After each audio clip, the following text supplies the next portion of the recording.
there's a window opening. Economic crisis and a constitutional crisis coming to a head. We're going to be going through some shit. Look at history and acknowledge that things like this can happen, things like this have happened, things like this are happening right now.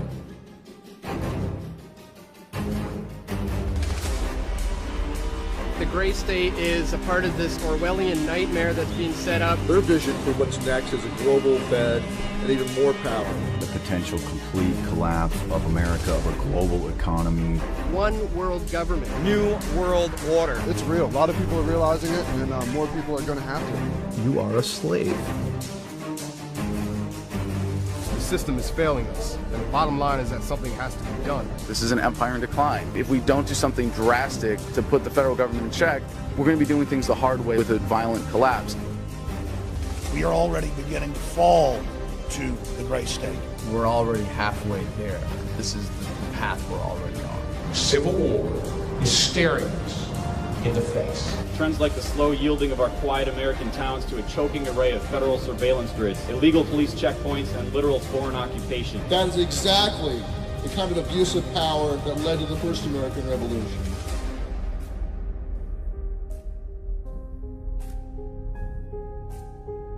What is it that keeps it from happening in the United States? Is this the kind of world I want to live in?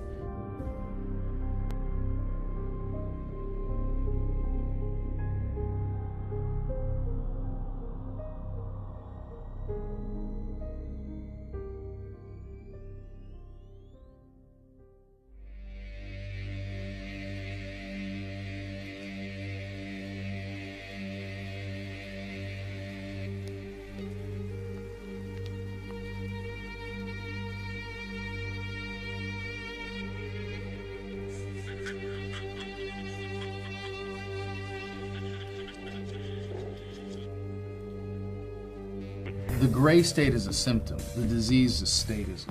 The morality that we expect ourselves to adhere to, the standards of behavior and conduct, like when you were taught in kindergarten, don't hit and don't steal, it wasn't unless you're a cop or an IRS agent. You know, when you learn thou shalt not kill, it wasn't unless your dear leader gives you a gun and a badge and a one-way ticket to the other side of the world. Those were moral absolutes, but what we are doing now is institutionalizing them in government and creating this moral exception for people that have the socially granted monopoly on the initiation of force over a given geographical area by calling it government and pretending that it's good for us. The only thing that makes the government different from any other organization is the government has the ability to compel people to do things via force. You got to look at that whole idea that it's okay for us to do this, but not for you to do this. They want you to feel defeated, they want you to feel powerless, and that is how they basically get away with rape, theft, and murder.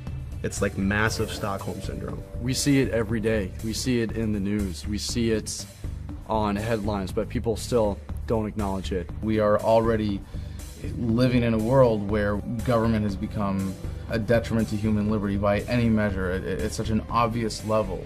We are already going into a scientifically designed Orwellian control system that is meant to use humans up like natural resources. The stripping of your rights, your liberties, your freedom, private property, even your free will. That is the gray state. And yes, it is real, and yes, it is here.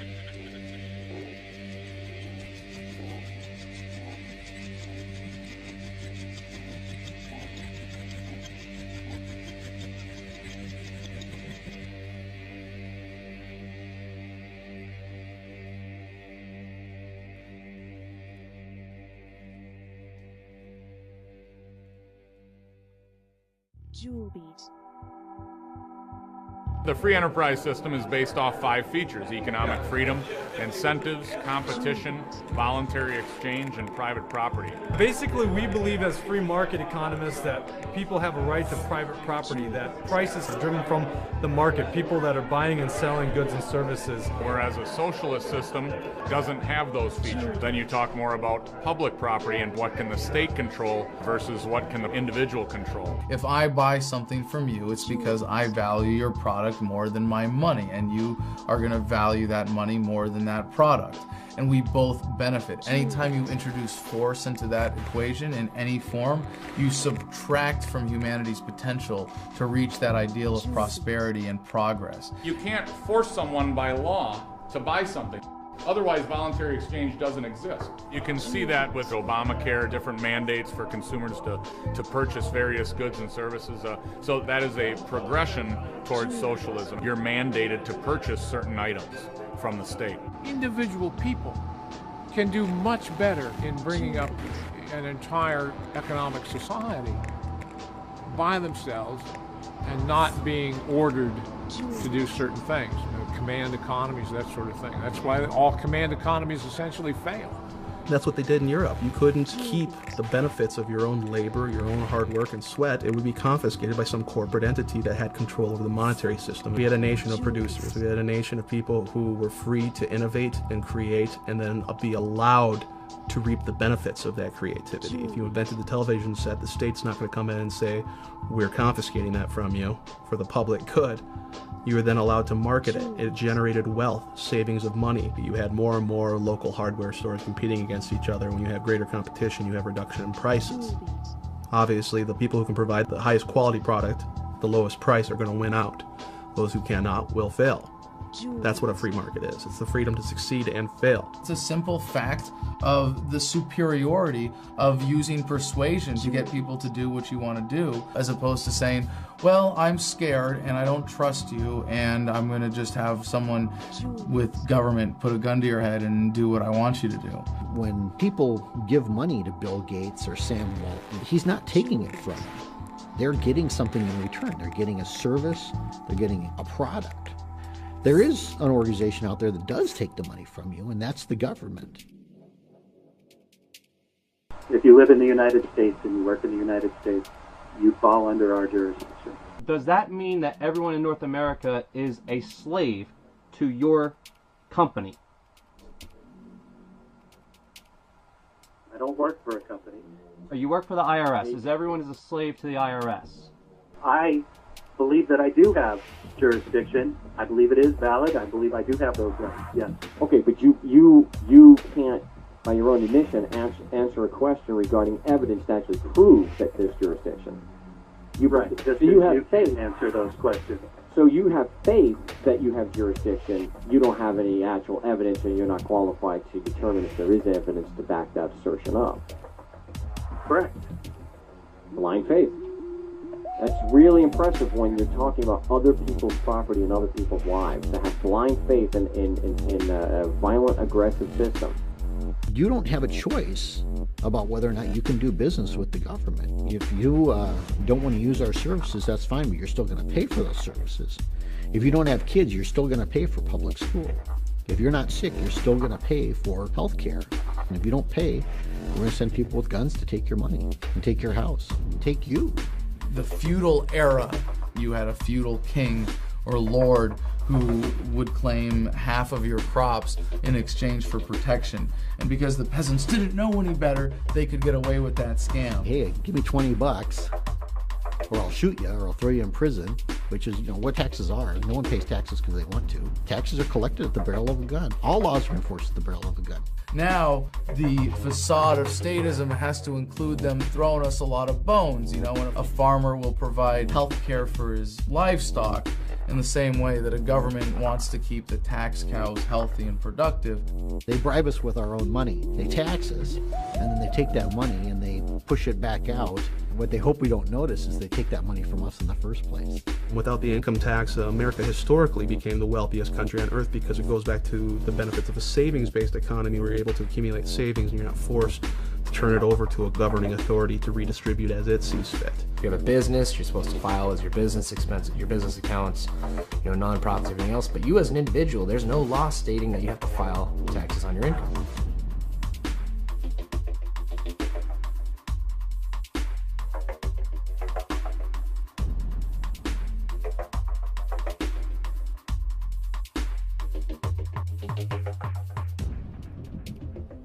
Understand that your income tax is a farce. The 16th Amendment of the United States was never properly ratified by Congress. people today believe that taxation is absolutely necessary. Like Winston Churchill said, it's the penalty for living in a civil society. This is not true. We lived without an income tax. New Hampshire today still exists without the income tax, and they're thriving. They're doing fine. You think it's moral to force people to follow your rules, and you think that's moral. You think it's moral to force people to do what you want and to pay you. And we don't believe it's moral to force people under threat to I disagree with the word force. Yeah, I disagree with the word force, but I think it's moral that you should have to pay your taxes, absolutely. So it's moral to force people to pay for services they may or may not want. Yes, it is moral to pay for things that you may or may not want. So by doing things voluntarily and not using aggressive force and asking questions, that to you is immoral. But the opposite of being involuntary, using aggressive force and not questioning, that's moral to you. One reason why the income tax is so detrimental is based on the assumption that the government owns everything and they allow us to keep a certain percentage under their conditions. Which proves the point that even a 1% income tax is morally wrong because it sows the seeds of destruction.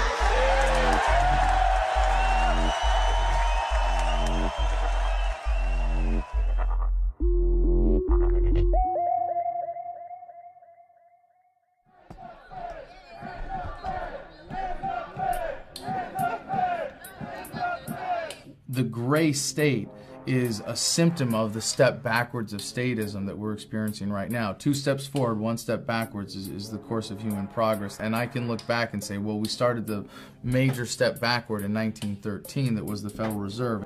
The Federal Reserve legislation was drafted on an island, what we call Jekyll Island. All these bankers, the heads of J.P. Morgan and the other large banks at the time got together on this island, secretly drafted the legislation and all that stuff. I think that name is perfect, the creature from Jekyll Island. It's this creature. The Congress was on leave for Christmas. They had a silent vote. Less than 10 votes. They actually got through. And all of a sudden, the Fed Board of Governors became the all-powerful entity. So what you did was you gave someone a monopoly, and then they brought that monopoly into D.C. No different than the IMF today, no different than all the corporations and all the guilds, all the unions that are coming to D.C. to seek their monopoly favors. So basically what it is that the Federal Reserve is 80% owned privately, but yet it prints our currency, depicts our interest rates, tells us how much commodity products are. There's nothing federal about the Federal Reserve. It's a private establishment owned and run by offshore banks. The Federal Reserve is a criminal organization. Did you people know that America doesn't even own its own money supply? It's within our Constitution to be able to print our own money. Congress should have control over it. The Federal Reserve took that away.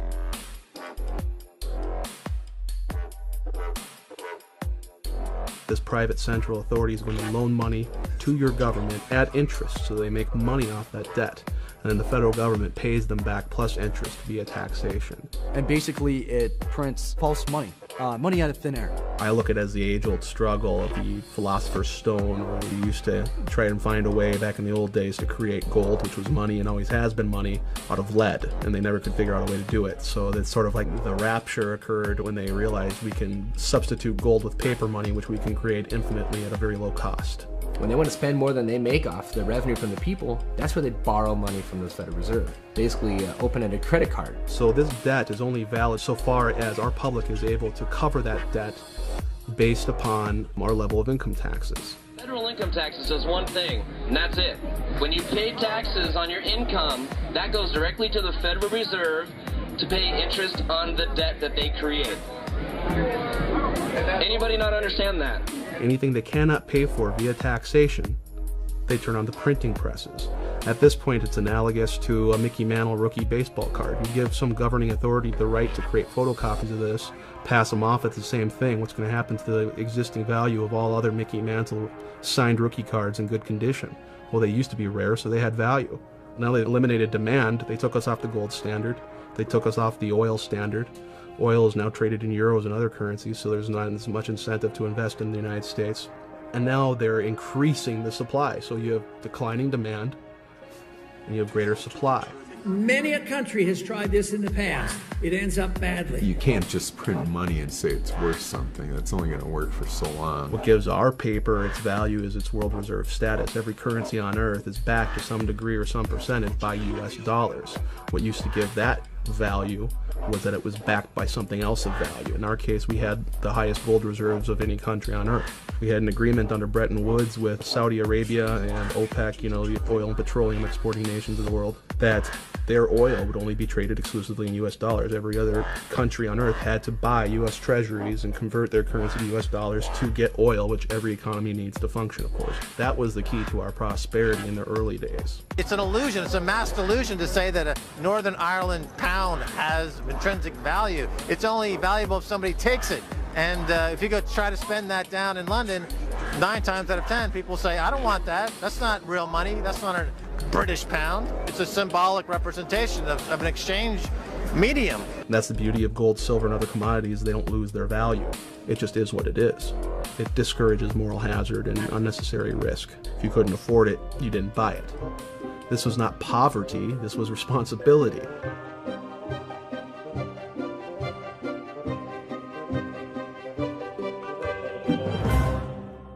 So they're funneling all this money that otherwise didn't exist. They're creating it literally out of thin air, loaning it to the banks, and they loan it at interest. You go to a bank, you get a loan, they basically transfer that money out of thin air into your account, and it's a debt. But it came out of nowhere, so technically that's fraud.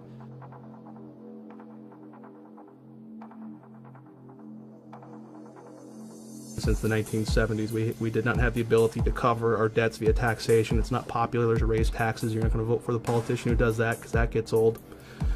But we hate it when they stop spending. We like the free goodies. So that's why it is we're in such a deficit crisis and they spend so much money. It's popular to spend, it's unpopular to tax. So what do? We have the Federal Reserve paper it over. The problem is Congress, the federal bureaucracy, and the military bureaucracies. And remember what runs those things. Cash. When you fly into Ronald Reagan National Airport, as you're getting ready to land, if you look towards the Washington Monument, you will see this enormous mountain of cash. The problem with that mountain of cash is it's a magnet for all the wrong people. Everybody in the Beltway exists to get their hands on some of that cash. It essentially creates a situation in which everyone is for sale. Again, to go back to the Mayor Amschel Rothschild quote, who is founder of the Bank of England, granting control over a nation's currency. I care not who makes its laws. Now, they do not directly influence public opinion, the laws, or anything like that. They do so, however, indirectly, because they control the money, so they care not who makes the laws, because they can use that money, which they can create in perpetuity out of nothing, and give it to their preferred representatives in government and help shape the agenda. In every administration, there has been someone or multiple people associated to the Federal Reserve. Isn't that interesting? Why is that? People, when getting into office, can borrow money from the Federal Reserve directly for their political campaigns. They necessarily don't have to pay that money back out of their own savings or their own donations. They just leave that as national debt that the United States owes the Federal Reserve. The Federal Reserve is happy to create that debt because every dollar created, they get more interest paid back to them. Once they've taken this money from the Federal Reserve, it's like selling your soul to the devil. You don't really have a choice in which bills you pass or which ones you vote no or yes for. Listen, there isn't much altruism when you're flooded with cash. That is one very insidious way that the Federal Reserve impacts public policy. And they use, again, these various roundtable groups as a conduit to accomplish this indirectly. So it doesn't look like the Federal Reserve doing it. But that's ultimately what happens. How long have they been trying to do this? Forever. Bankers are like that. Yeah, if you let them do it. What you need is gutsy presidents, gutsy Congress people to prevent it. Obama's entire cabinet stems from the Federal Reserve. If you don't believe me, look it up. It's a win-win situation for government to spend. It's something that government's never going to be held accountable for. It's a way of free money for them.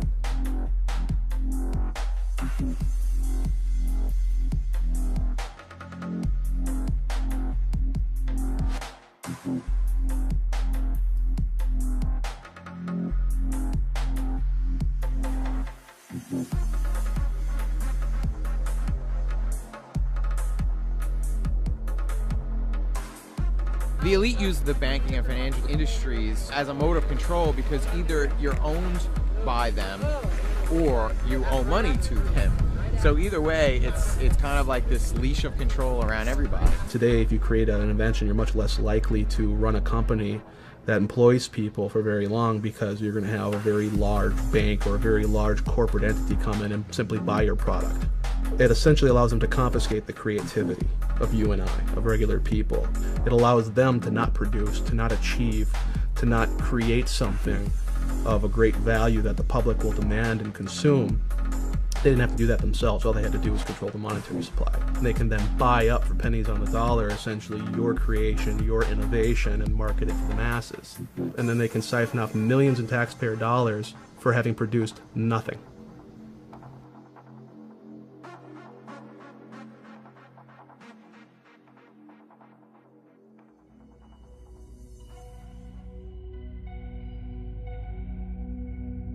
As humans, we're designed to worry about the next tribe coming over and attacking our clan. And men are designed to look out towards the horizon and see threats. But we only see military threats or criminal threats or thugs. We have not been designed to see corporate threats where global corporations get their people into government, then the traders in government create new systems and sign government authority over to that. The conspiracy is one of human nature, and the moneyed powers using that moneyed influence to appeal to people's own based instincts and their own self-centeredness. You have to ultimately, in a free market, assume the risks and responsibilities associated with the freedom, again, to succeed and the freedom to fail. We don't have that. What you have today is a corporatocracy. You can essentially fail and you don't have to worry because you're going to get bailed out by the taxpayer. That's not a free market. We don't have a free market.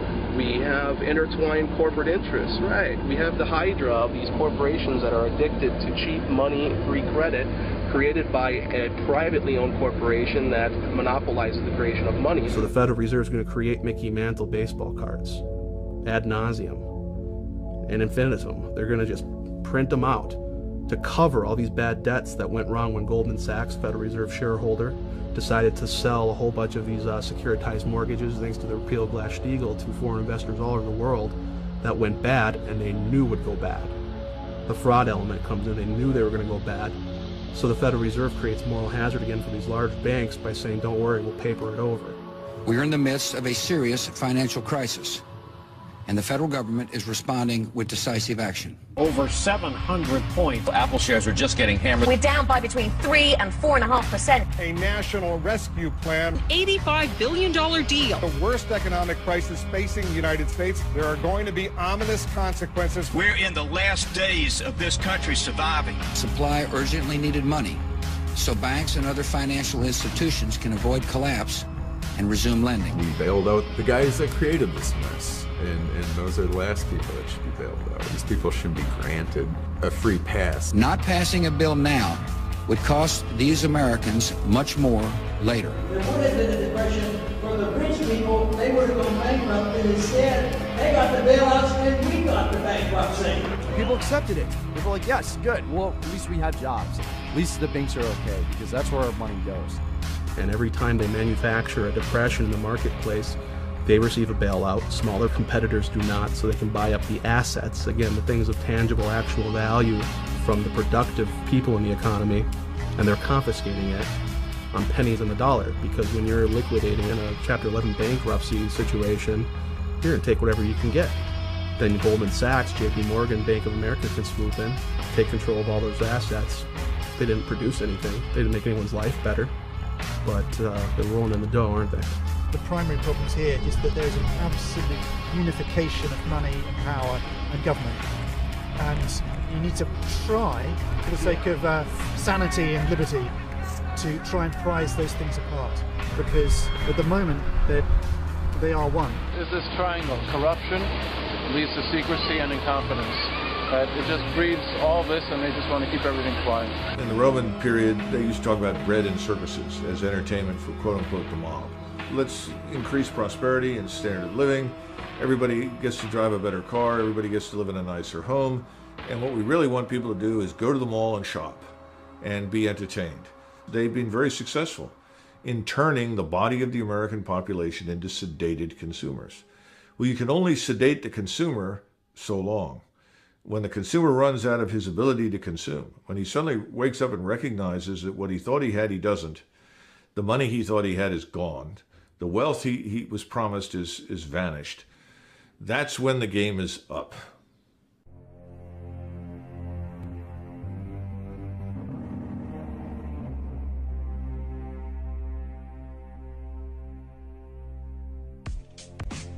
Today, inside Washington, the mainstream mentality is that you and I and the rest of us that are talking in these terms are out of touch with reality.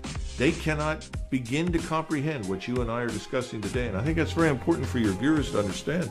Our banking system is a safe and a sound one. Our deficit problems are completely manageable. Everything will be fine. We'll pass some reforms, some new legislation. We'll make it all right.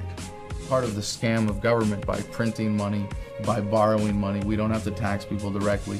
We can commit intergenerational child abuse and pass that bill off to the people who are unborn, who, when born into America, have a $45,000 stone around their neck as their share of just the federal debt in its most conservatively estimated forms. People keep throwing around these numbers that were 15 trillion in debt, 16, 17.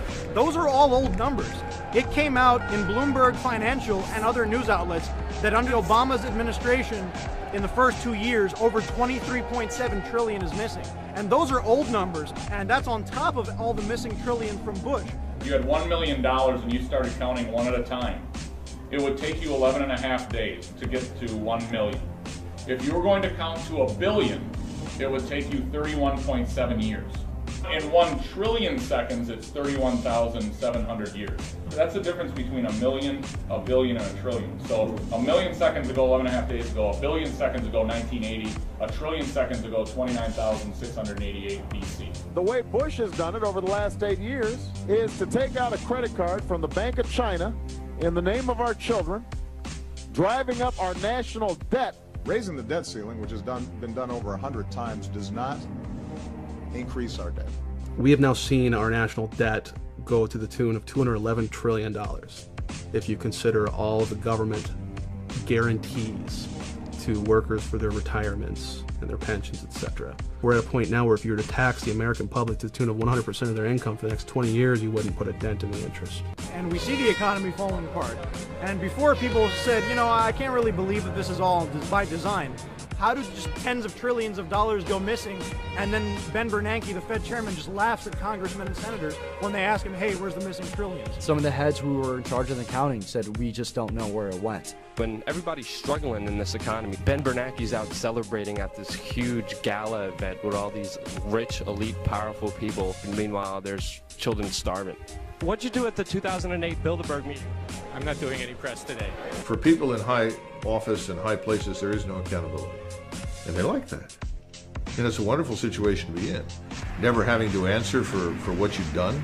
If the government deliberately devalues and destroys the valuable currency, it will destroy the middle class, and the wealth will gravitate to the wealthy. So when you print money, you literally expand the gap between rich and poor. We are in debt, our kids are in debt, our grandchildren are in debt.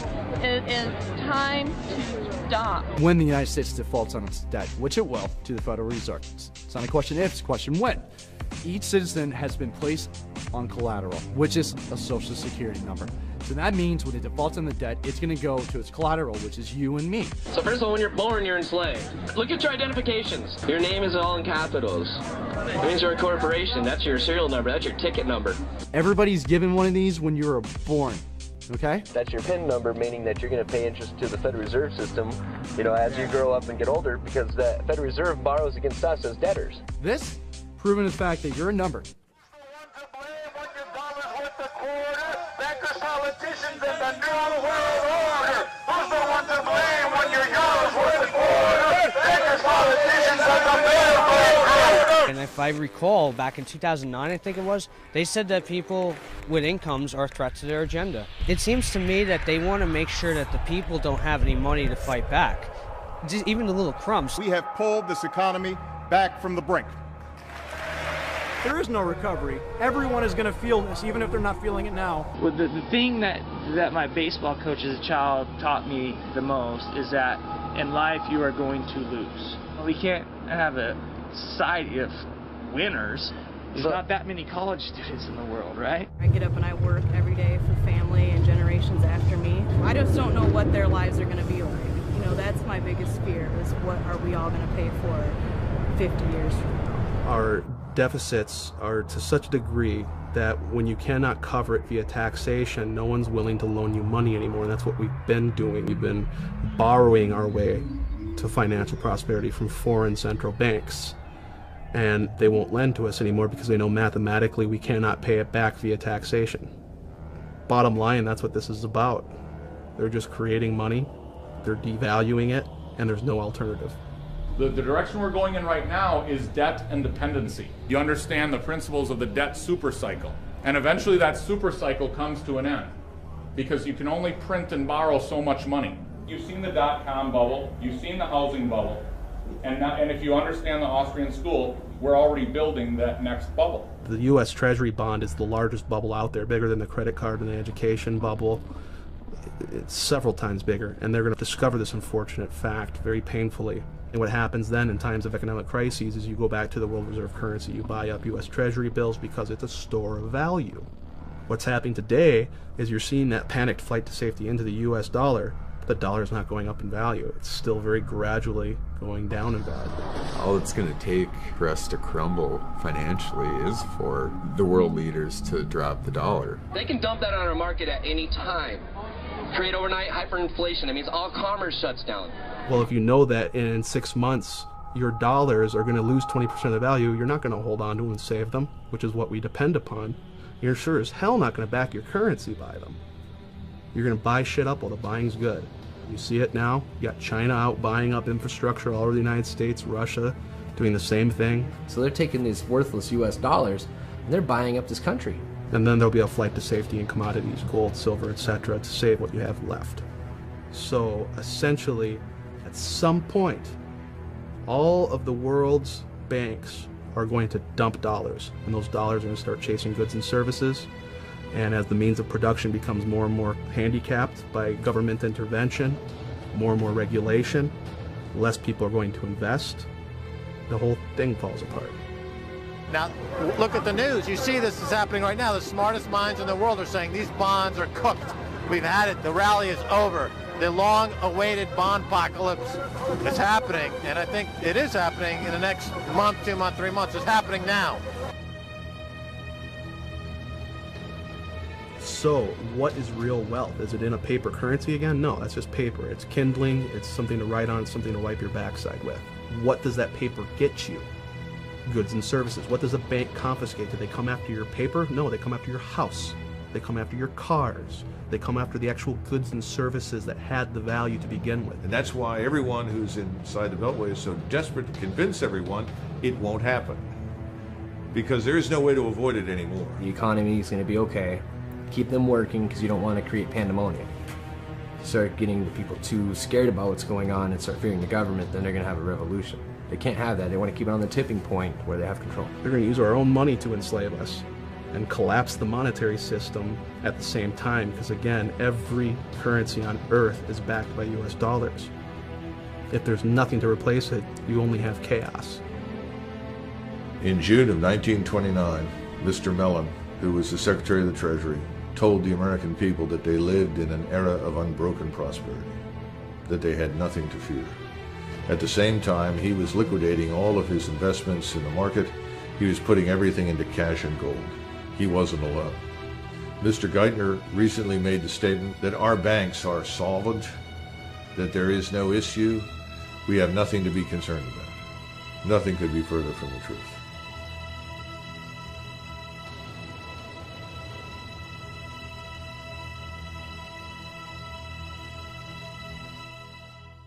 Jewel beat.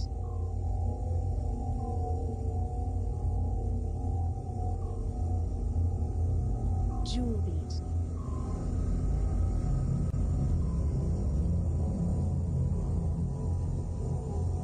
The whole idea about conditioning the kids is the idea of creating a new generation that thinks differently than the previous generation. Teaching the kids that they should think a certain way, or they should feel a certain way, or they should vote a certain way. Jewel beat.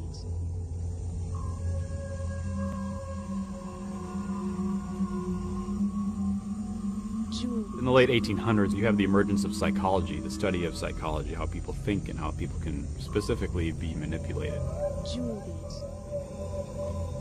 If you're familiar with the psychology of B.F. Skinner, what he would have you believe is that human beings are not creatures of introspection. They're not creatures of internal cognition. They have no soul, they have no thought processes, they have no free will. What they are animals to be trained. So you have Skinner's operant conditioning chamber, or the Skinner box, where he trains mice to perform for him based on a system of punishment and reward. Essentially what it does is it bypasses brain function and goes straight to an animal training method. You create a problem, offer a solution that drives them toward a pre-designed response. This is called the Hegelian dialectic. The Hegelian dialectic is a formula and a strategy for creating a problem to then offer a solution that you have to the very problem that you've created to get the outcome that you desire, that you wouldn't have been able to get if you didn't create the problem in the first place.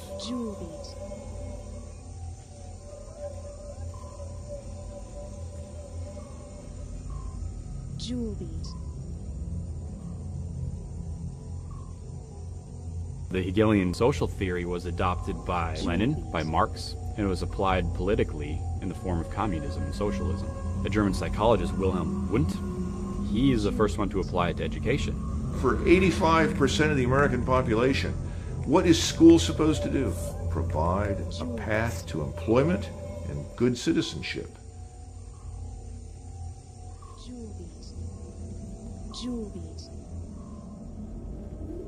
I'm not going to go into a lot of great depth and detail in the Council of Foreign Relations, but you're looking at an organization essentially set up by Rockefeller and other central bankers, people who are responsible for the creation of the Federal Reserve to debate education policy in the United States.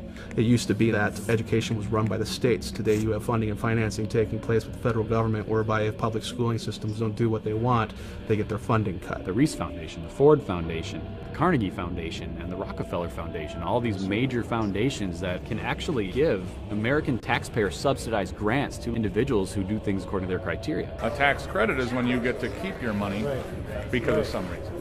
A subsidy is when I, the government, actually collect that money and then I turn around and pick a certain behavior that I want and then I subsidize that. This was revealed in the book Lines of Credit, Ropes of Bondage, in which H.R. Gaither of the Ford Foundation revealed to Norman Dodd of the Reese Foundation that they were taking their directives from the White House.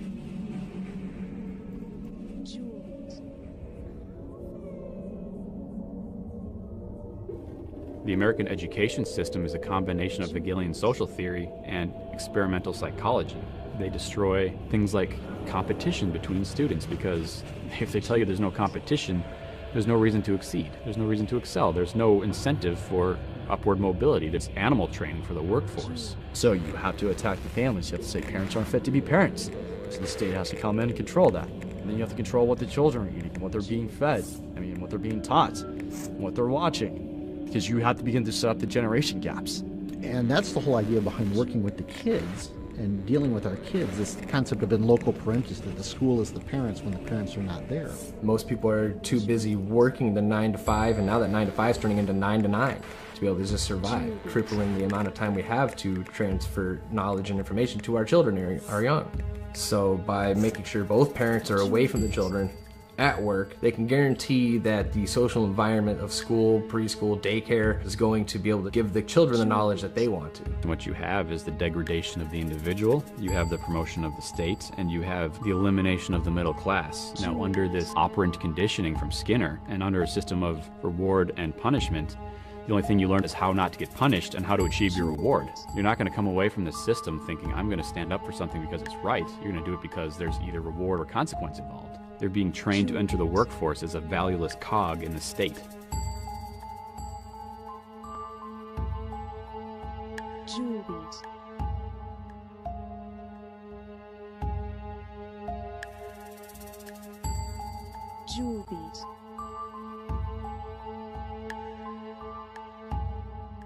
I'm a product of the public school system, and nobody ever taught me anything. I mean, I think we read the Declaration of Independence in the 5th grade, possibly. But I think the school systems are designed to keep people uninformed and to not understand the scope of their rights and where they come from. I think the powers that be would ultimately love everyone to believe that their rights come from the state. It takes about 20 years for this sort of system of thought to instill itself in a generation, unchecked by traditional values. What you see is the same system employed by Stalin. And basically this is being done in America right now.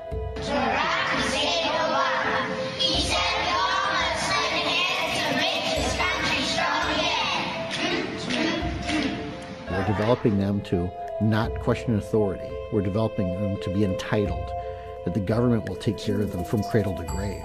These efforts have been pretty successful. No one questions their shackles if they're born into them. Jewel beat. Jewel beat.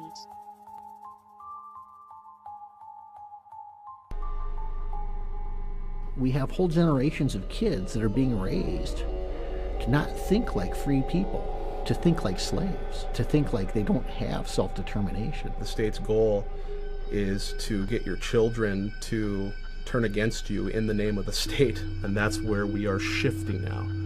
We are shifting from an individualistic paradigm to groupthink. They want to be led. They want to be sheep. They want to be part of the masses. Critical reasoning, critical thought, individualism. I mean, those are huge concepts. I mean, they're universal concepts, but to be able to control the masses, you have to get rid of that.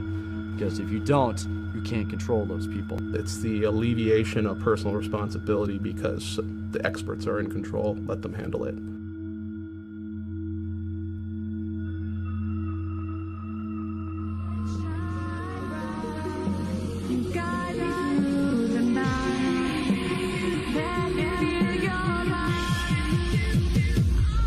Hello, New York!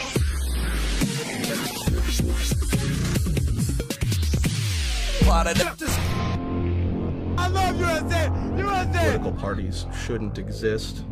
We ought to be voting for a candidate based upon principles, character, things like that. It keeps us from being able to fight over party lines. You look today, you have party platforms. These are things that we all have to agree on. And if not, you are not a part of this party. Well, look at Ron Paul right now. He's against taxation. Well, a lot of people in the GOP, we like that. But he's against the wars. Well, you must be one of those Democrats then. The old saying, divide and conquer. So they try to just divide people into two different groups so that you can't unify. It's easier to manage a population when you have two primary belief systems. You're either A or you're B. These people are conditioned to think a certain way and support a certain team. You know, they pick their winning team, whether it's Democrat or Republican, and then that's their guy. And it doesn't matter what that person votes for. As long as their guy wins, they put their pennant up, whether it's got a donkey or an elephant on it, and they wave it, and they say, my guy won. Things are going to be different. It's so much easier to lie to the masses when the masses aren't involved. There's no better way to discourage the masses from getting involved than by creating convoluted, controlled dialogue based upon party platforms versus individual principle. They'll say out of one corner of their mouth that they want you to vote, they want you to participate, and then we notice statistically that there's less participation today than there ever has been. And that's exactly the way they want it. It's all theater, it's just political theater. We go from rule based on constitutional law to rule based on a cult of personality. Well, he might be wrong, but he's my president, so I'm going to stand with him. That's a very dangerous mode of thinking. Do you support freedom and the American Constitution, or do you support this person? We've all seen where that led in Cambodia and Russia and Germany.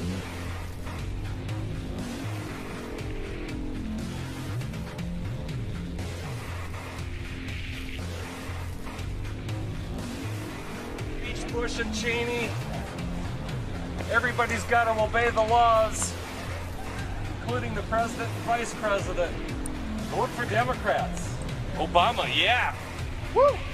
I'm sure if you ask the average Obama supporter if they have good intentions or not, they're going to say, of course. The path to hell is paved with good intentions. You know, Obama's just as bad as the rest of them. Why do you say that? What's he done? He's one of the most war-hungry presidents we've ever seen. He has not fulfilled any of his policies that he promised at all. The economy is still tanked. The taxes are still high. I'll make our government open and transparent. One of my priorities as president is opening up the White House to the American people. That White House tours will be canceled till further notice. I intend to close Guantanamo, and I will follow through on that. We will bring an end to this war. I will be held accountable. These are bills that Congress ran up. You will not see your taxes increase one single time.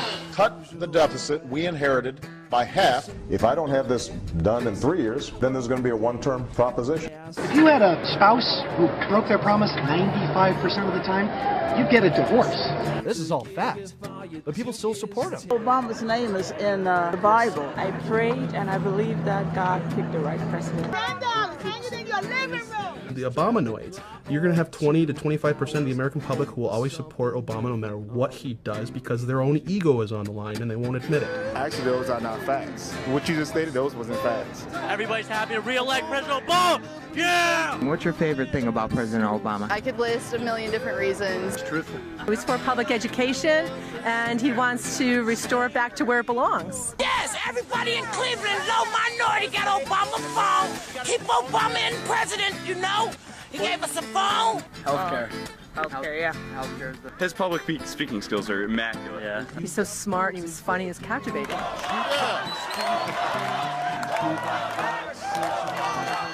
He understands where we come from as individuals. He's definitely for the people. Obama is my boy, man. He just knows what to do. Love Obama. Let's go. Time to party. Let's go. I can give you 100 reasons. Give me three. Three main reasons. First of all, Obama is ensuring that And the American people have been complacent over the last several decades. They've enjoyed unparalleled prosperity. And let's face it, the average American on the street, he's not interested in what's happening in Kuwait. He could care less about Libya or something else. And so if you tell him, well, listen, we're bombing for democracy, goodness, freedom, human rights, so he said, okay, it doesn't affect him. He doesn't have to go.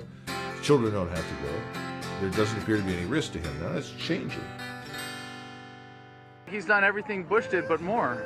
Oh, I don't agree with that. Well, he had to continue what was started. You can't just say, okay, we're done. Well, sure, he didn't end the wars, but there are wars now, so we're in support of it. And, oh, well, sure, he hasn't completely pulled out of Iraq, but at least he's reducing the number of troops there. Oh, so it's diet tyranny. It's tyranny light now. There's a lot of other reasons why I'm going to vote for Obama, and hearing that stuff honestly doesn't change it. For the greater good, most of the policies he's put in place, I agree with. He's challenging the status quo. Well, he is the status quo. Obama's going to take us forward. The president and the first lady are kind of like the mom and the dad of the country. And when your dad says something, you listen. I pledge to be a servant to our president and all mankind. Because together we can, together we are, and together I know people who have destroyed relationships with their families when they realize that their neocon uncle and their liberal cousin weren't just well-intentioned, that they were creating a justification for coercive government and ideology, that they were externalizing their own desires to control others, and that was reflected in those relationships. It always is. I mean, no evil person or evil group of people are ever acknowledging that what they're doing is evil. I want nonviolence. Yes, I want so universal do I. nonviolence. No, you don't. You're an Obama supporter. Do you think he wants to go kill people with drone strikes? Well, then that's why what he wants to do? He orders it done, so I would assume. All right, you're out of your mind. People are aware of the truth. People choose not to accept the truth. There's a difference with this. People who are completely unaware of the truth, those are becoming few. It's self-deception. How can you be honest in a political debate or any other contest if you're deceiving yourself first? The people who will,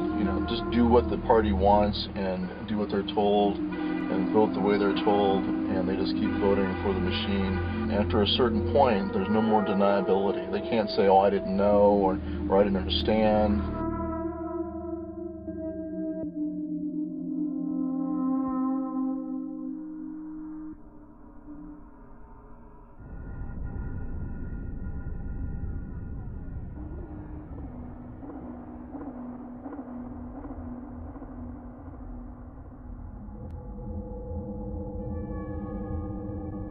Americans accept propaganda from their government that if it came from the Soviet Union, they would have laughed at. But it comes from the Pentagon, and they get down and worship.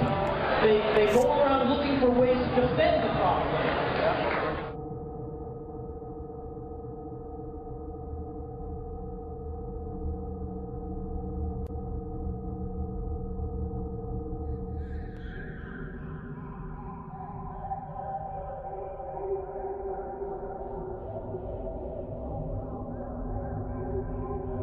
You can find people all over that will say that we should end the war, but they have a lot of trouble saying that when they meet a soldier. It was actually my older brother who talked me out of joining. We had a lot of conversations about the bravado of the current U.S. military forces, the the attitude. If you ever go into the military, it's definitely about psychological conditioning. It's the idea that when life and death is on the line, you cannot afford to believe anything but the fact that you are the biggest, baddest force on the face of the earth.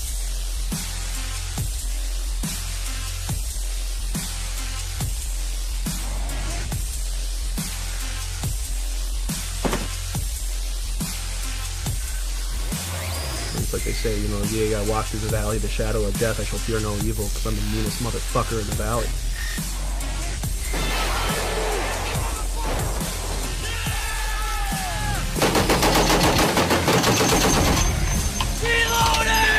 War is like a big video game that I can watch on my TV. And isn't it cool to see all the U.S. flags all over the foreign country, showing how the occupation is perceived? They want you to believe that patriotism means that you support everything the government wants. If you don't support it, you don't support the troops. Another day, man. Another day.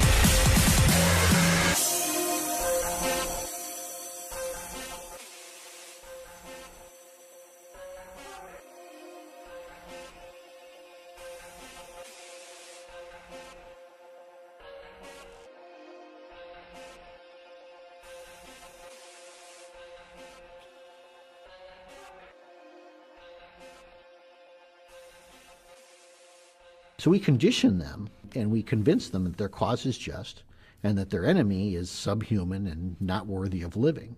And the American people honestly play a role in that. They come back, and the reception they receive is just astounding.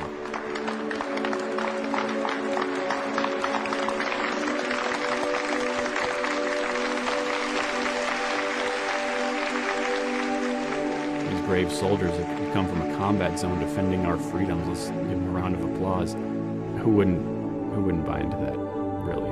Thank you for serving our country, and God bless you. USAA auto insurance is often handed down from generation to generation. I'm given tax breaks for being a veteran. I'm given discounts on my car insurance. I can go to the commissary, you know, tax-free groceries. I get all the benefits I could ever want in the military. Why would I question that? We have soldiers who are coming home, they look at all this, and they say, well, it seems like that was wrong, but how could I admit that that was wrong because I was a part of it? You'll never know what we go through for your freedoms, but at no point does anyone question how are they defending our freedoms by invading a foreign country. Well, you didn't serve, you don't know. Well, then what happens when a guy like Jesse Ventura, who not only served, but served in the SEALs, he comes out and he speaks and he says the same thing. Oh, he served, but. There is no but. He served. He knows. He's been there. I was over in the Persian Gulf getting ready to liberate Kuwait, which is a kingdom, a dictatorship. And here I am liberating their oil assets from Iraq. I thought I was doing the right thing, too. And it's really hard to look back on that and say, hey, you know, that military conflict that I was in, that my friends died in, that I got shot at in, I have nightmares about, I guess that really should have never happened. And unfortunately, the media has worked tirelessly to ensure that this truth doesn't reach the American people.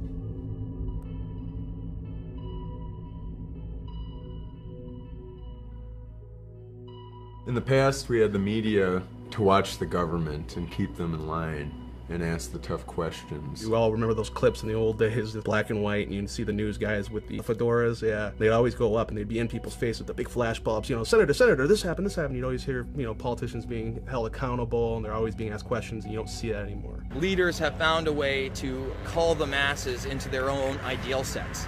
And whether that's through bread and circus, such as the Roman Empire, or today through the mainstream media, they get to decide that, yes, you're going to be obsessed with American Idol for over a decade, and when that starts to wane, you know, we'll come up with Dancing with the Stars, and let's really be concerned about who wins the Super Bowl. 3 keys to power are banking, the media, and politics. If you own the banks, you can buy the media, you can buy the politicians. If you own the media, you can control what people see, what people think, you can largely shape the culture, you can create and shape people's fears, people's desires, the perceptions that they have of events. In high definition. Piers Morgan, live. This is an ABC News. In 1975, there was a Senate investigation committee called the Church Hearings, which actually uncovered that the CIA was paying under the table mainstream media outlets $250 million a year to act as gatekeepers and propagandists. In today's terms, that's $1 billion a year. Of course, they say they don't do that anymore, but it's foolish to think that they don't. Why do you think the top story is the top story on all major networks? Carl Cameron, you know, he'll tell you straight up, I can't answer anything unless it comes from my editors. I can't unless I've got it approved from media relations. I can only talk in front of my own camera. Geraldo, what do you talk about Building 7? Talk about Building 7, help educate the public. If you get video of Sarah Palin or get a soundbite from her, bring that back to us. You can hold the Ron Paul stuff. We single out something that the media likes to talk about, such as the Trayvon Martin issue. Could have been me. But we don't talk about the much more serious events that are already well underway. When was the last time you saw images of caskets coming out of airplanes? You never do. So that's never in the mind frame. It's this happened now, Paris Hilton fucked somebody else. Let's spend 2 weeks on that. You can't say that this isn't newsworthy. Obviously there is a blackout in effect. The mainstream media, though, wants to stay in business. And if they suddenly discover that the people listening to them don't want that message, they're not interested in listening to it, they'll change their tune. A lot of them are doing solid investigative journalism. Watergate, people were held accountable. People were fired. People were demoted. People were dealt with. There were prison sentences handed out. At least there was the illusion of some kind of accountability back then. The Obama administration was caught red-handed supplying weapons to the Mexican cartel. Why? Because the CIA wants a certain cartel wiped out, protecting their own drug interests. What happened? Nothing.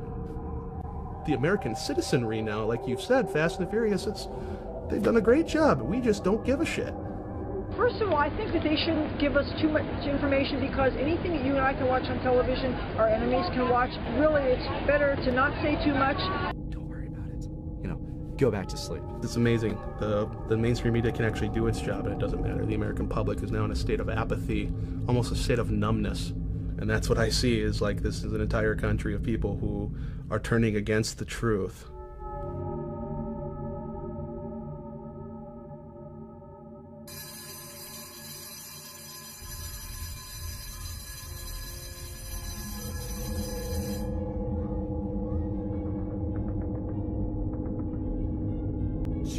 Drones in the desk right next to the textbook. Run tests and then test what let's look. Look at this, these heads in the mess, but I got this diploma. But what are we developing the kids to do? We're developing them to not question authority. We're developing them to be entitled, that the government will take care of them from cradle to grave. You don't have parental rights anymore. Not just it takes a village to raise the child, but the village is now raising your child. When we condition the kids, what do we condition the kids to do? You know, we tell them always share, always work in teams. See that table over there? We have 6 people sitting around. We always put 4 toys there. Not 6, but 4 toys. Because these kids have to learn how to share. And that's a good lesson on some level. But what we don't teach the kids is that it's okay to keep the fruits of your labor. It's okay to work hard and earn and benefit from that.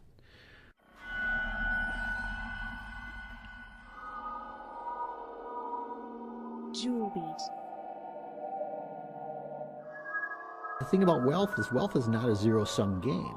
There is wealth out there for everybody. All you have to do is be willing to work hard and earn it. The prevailing attitude in America today is almost that you should be ashamed to be successful. You should be ashamed to be rich. And that if you are rich, the assumption is that you got rich by taking from somebody else. You will not find your justice in capitalism. You will not find your justice in the colonial government of the United States. You will find justice when the institutions of capitalism and colonialism are destroyed and they are replaced by sustainable ways of being that nurture and protect all life. Mike, you here with this Occupy movement? Yeah. What are they doing? They're chilling.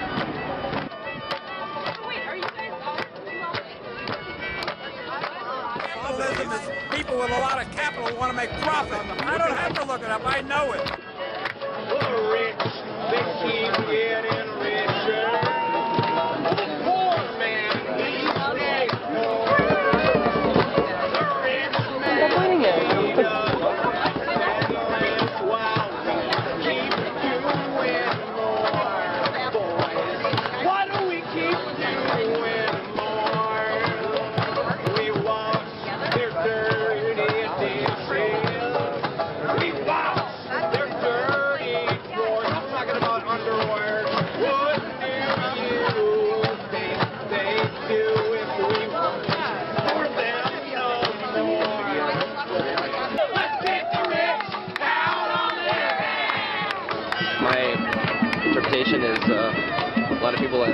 had some hard bumps in life that want things to be free, more entitlements.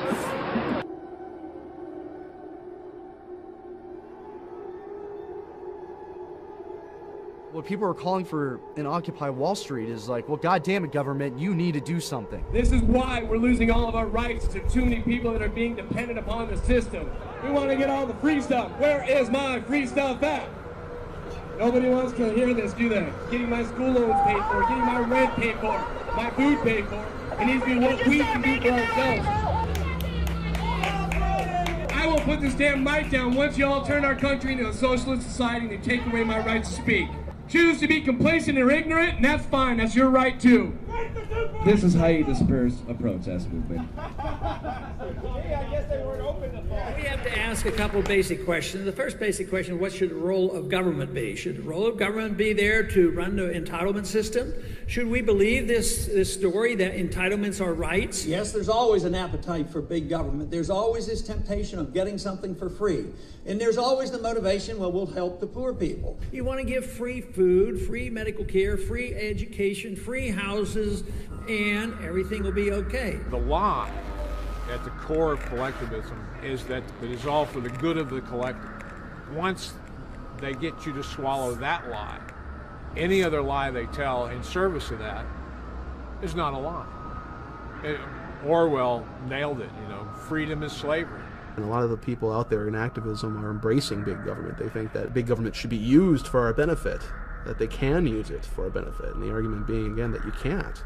That kind of control central power. It's too much control for any one group. Entitlement means the government's going to give you something for free. Where does the government get it? They've never produced a thing. The only thing the government can do is steal it from productive individuals. You don't have a right to your neighbor's wealth. You can't go in and steal from your neighbor, but you shouldn't have the right to send a politician or a congressman to go into your neighbor's house and take what they have because you want it. They're saying that if you have more personal wealth than we think is necessary, then we're going to take some of that from you and we're going to give it to people that don't have any personal wealth. I'm a warrior for the middle class. I mean, I do think at a certain point you've made enough money.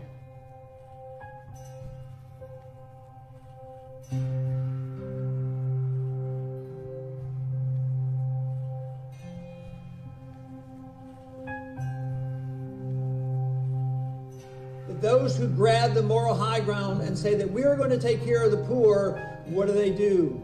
Welfareism and inflationism and socialism, they produce the poor. It's not in the best interest of the people that run welfare programs to get people off welfare. Their funding is based on the number of clients that they have. Well, if they get a client off welfare, they get a client a job, then they lose that client, they lose that client's money. Because you've got to remember, it's a skimming game. For every dollar that it goes to a person on welfare, $10 is used to support that system. All these entitlement programs, they'll go on forever if you let them, because they will encourage people to become entitled. Well, I can work for minimum wage, or I can just quit my job and go on welfare if I have kids. Welfare is a better deal because I still get the money and I don't have to work. War on poverty? Are you kidding me? 47 years ago. And now we have 47 million Americans on food stamps in this country. So for 47 years we fought this war, bankrupted ourselves, and now what? We have cultivated this large underclass that has made itself dependent upon government, and government has encouraged that. The ruling elite love to create a nanny state because then you'll go along with their plan. You're not going to bite the hand that feeds you. And then the people who are getting the entitlement, well, what are they going to do? Well, they're going to vote for the people that continue the entitlement. We're saying to these people, well, you can't support yourself, so we'll just support you. But no, you got to support us when the time comes. We have historically been a bottom-up society. We're not a top-down society. You can't make someone equal economically to someone else by giving them something. Are you going to hear Mr. Obama talk in those terms? No, Mr. Obama says everyone gets everything for nothing in perpetuity. Don't worry, we'll print money. Don't worry, we'll do whatever is required. You can all be permanently dependent upon us, and that's a good thing. Honestly, it's almost like slavery. There's no personal freedom without economic freedom. If you don't have the means to earn money to support yourself, then you're going to be dependent on the government for food, for clothing, for shelter, for everything you need to stay alive. Because after all, look up the definition of the dictionary of slavery. It's ultimately boiled down to one word: dependence. If you are dependent upon anything other than yourself to provide for yourself, you are a slave. I won't have to worry about putting gas in my car. I won't have to worry about paying my mortgage. You know, if I help him, he's going to help me. The idea of self-reliance is gone. The idea of independence and individual freedom, the respect for private property, all of these things is gone. No. We can confiscate wealth from people that create it and give it to those who have none, and that will fix things. We've transferred $16 trillion in wealth since 1965 to the so-called underclass. The only thing the underclass has done is get bigger. They want that cradle-to-grave care from the government, and they want the government to use force and violence against people who are opposed to it. Well, I obviously believe that my ideas are persuasive enough and beneficial enough to society that people should subscribe to them, but frankly, some people don't, and yes. And at the end of the day, you'll use force against those people. I believe that it's the role of the government to use force. So you won't do it yourself, you'll hire someone else to do it, basically. That's what a government is. The reasons people do violence, if you look at the psychological underpinning, it's fear, insecurity, and the desire to survive. So we turn to violence when we're not secure in those things, when we're not secure in our own sense of selves and our own ability to thrive. That's why government propaganda is always fear-based. It's difficult for me to think that if we lose our economic freedoms, we become dependent on the government for our basic needs. The next step is we lose our personal freedoms, because then starvation becomes a weapon. Now, if the food stops, if the free services stop, and I think that could easily happen, because I think this whole giant federal edifice could go under, then you're going to have problems in many of these urban areas. In fact, we've already got them in the form of these flash mobs. We see gang members who are committing welfare fraud, and they are killing middle-class people who work for a living and pay taxes. So these folks, they're not going to support this welfare state, but the people who do support the welfare state, well, they're going to go and kill their political opponents. We're already seeing this violence. This has already begun. It's just not covered in the media. We don't talk about it. We had an example, a beautiful example of minimal power in our government, and then we had maximum productivity and maximum wealth.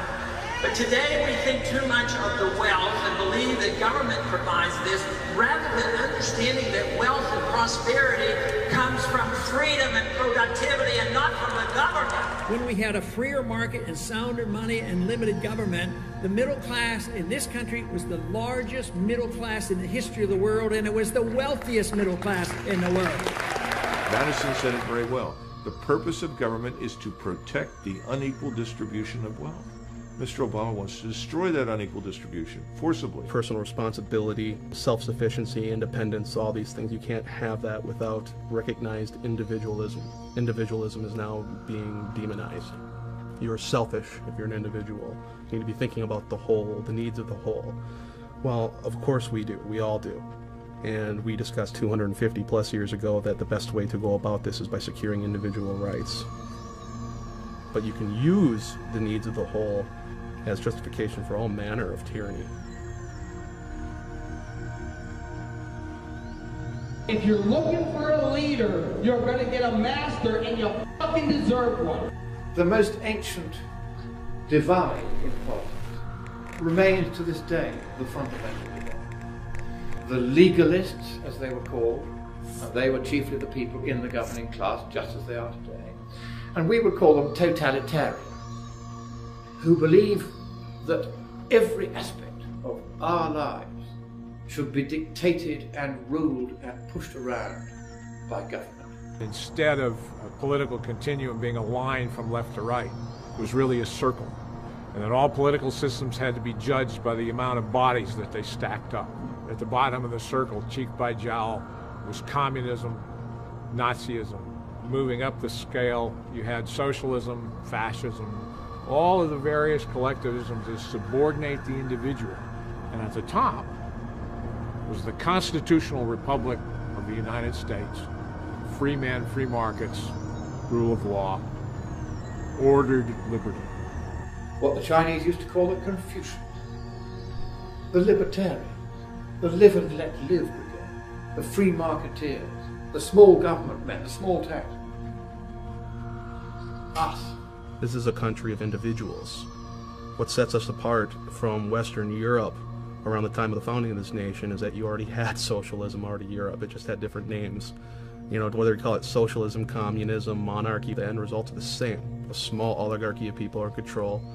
90+% of the masses are out of control. Our country is hijacked by a bunch of cretins and draconian legislatures who have grown complacent and comfortable as they receive from us the best health care in the world for free, six-figure salaries, the best business connections that corruption can buy.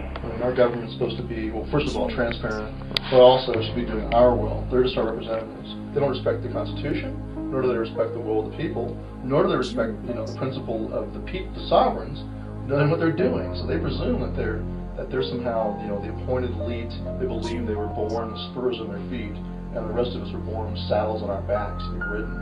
This is the attitude they have. It's really kind of modern royalty. It's perfectly expressed in, we are the board. You will surrender to us. They presume up front that they have the right to direct you because of this larger idea that, oh, by the way, only serves their interest.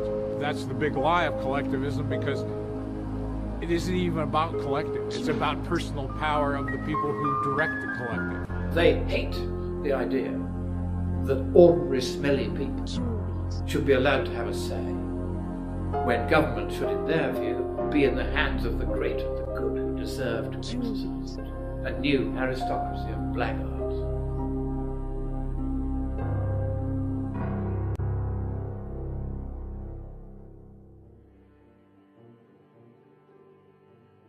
We talk about the conditioning of our kids and the conditioning of our military and our police, and we talk about the political conditioning that people are undergoing. What we're really talking about is a social movement, and what we're talking about is changing the way people think in terms of what it means to be free and what it means to be a person. The Declaration of Independence said we hold these truths to be self-evident. What the Founding Fathers were saying there was, this is obviously the way it is. There's no question that all men are created equal and they are endowed by their Creator with certain unalienable rights.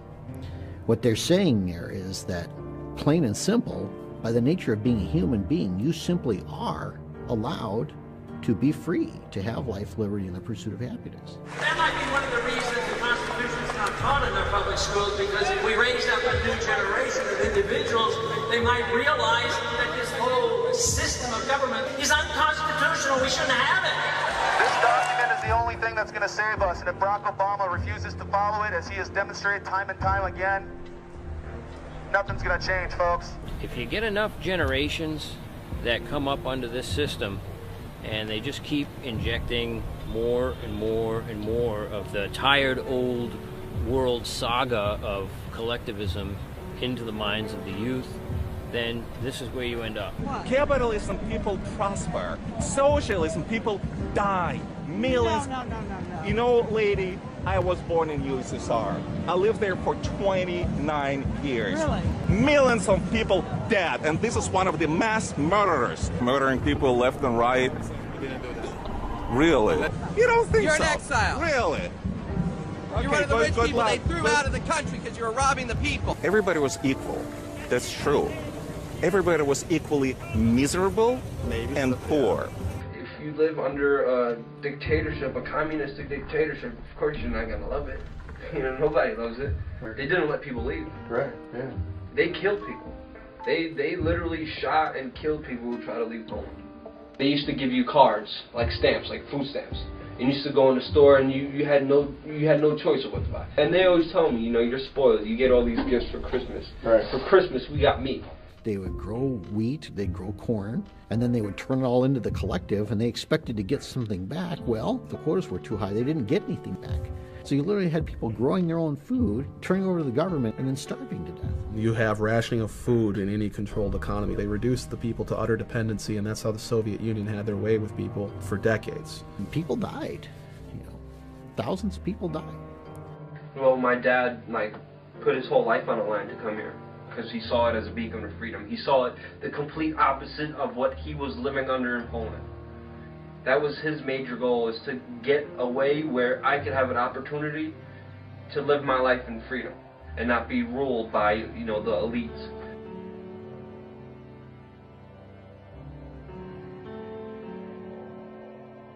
I grew disaffected from communism, first because of the revelations of the killing fields in Southeast Asia. I had cheered when Vietnam and Cambodia and Laos fell. Then the revelations started coming out about massacres of innocents. This is evil. This is evil as the Nazis.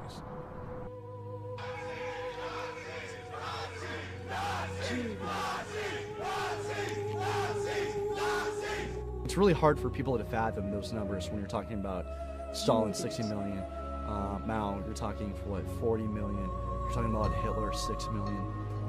The individual matters not a thing. That's why they define peace as the silence, imprisonment, or death of their enemies. To believe anything else is to deny a reading of human history.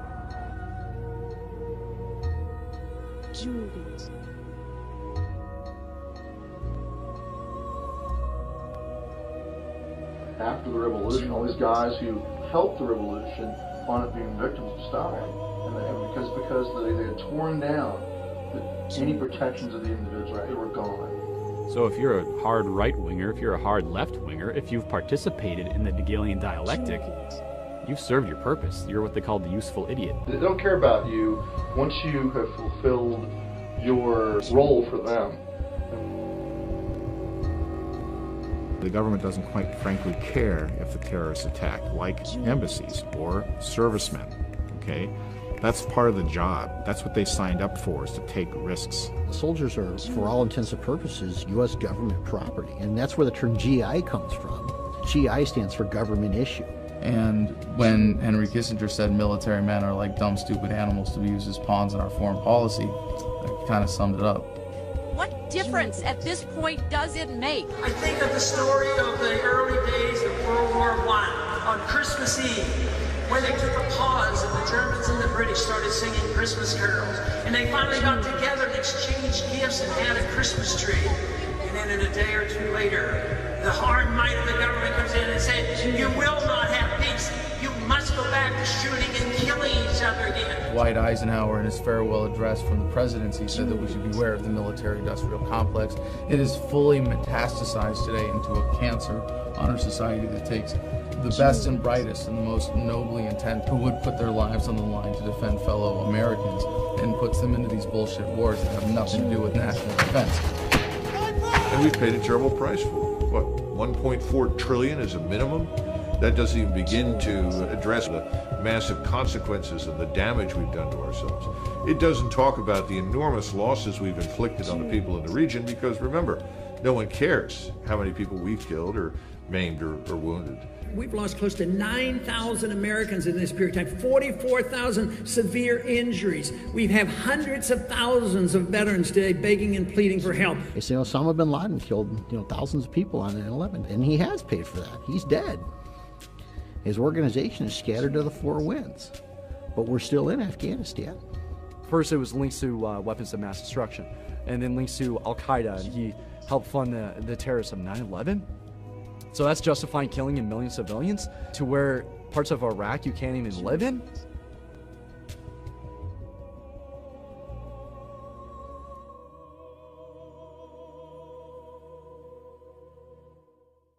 And while this is all going on, we're conditioning them that this is right. We're conditioning them this is what they have to do, that their cause is just. As a result of this work, the world is more stable than it was 5 years ago. Apparently it's morally okay to launch a war on the most absurd, transparent pretext, kill maybe 1 million people, displace 4 million people, and this is mainstream. That's a mainstream position. People forget that when you hear these numbers, you can't possibly conceive that millions have been killed in the war in Iraq, for example, because we're such a compassionate military force. People forgetting that the statistics don't always account for the birth defects and miscarriages. Depleted uranium is essentially an industrial waste byproduct, and what better way to make money of something you don't have to worry about spending money on disposing of safely, right, than to turn it into a weapon. This is a very dense material, a very dense compound, great for anti-armor. Problem is, it leaves thousands of years worth of radioactivity behind. And if you look at children that are being born in Iraqi Kurdistan in particular, where they use a lot of depleted uranium, but they're using a lot everywhere anyway, you've got massive deformities, gigantism, and other things. Higher rates of cancer, leukemia, and infant mortality were found here than in Hiroshima and Nagasaki. These babies are doomed to die. These are untold thousands, if not millions, of lives that are being killed even before they're born.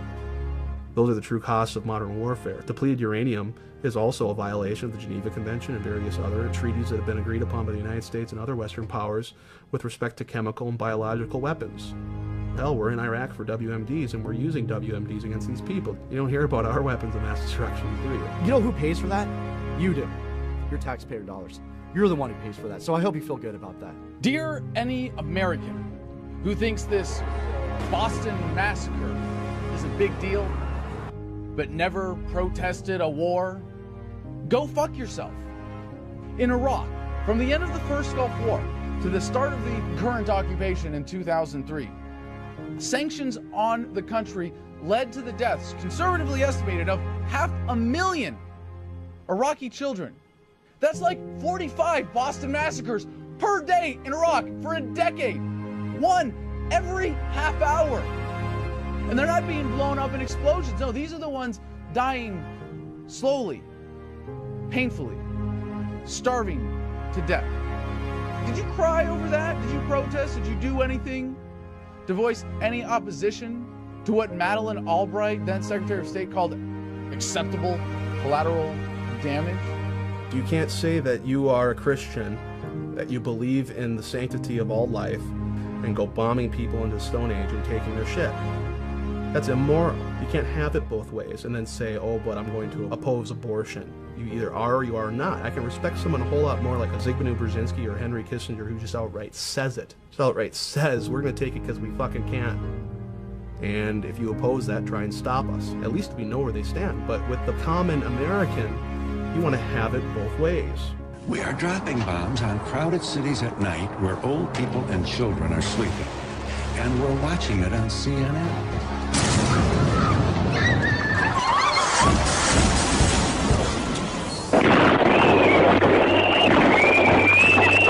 What are we doing with all these wars? How are we safer?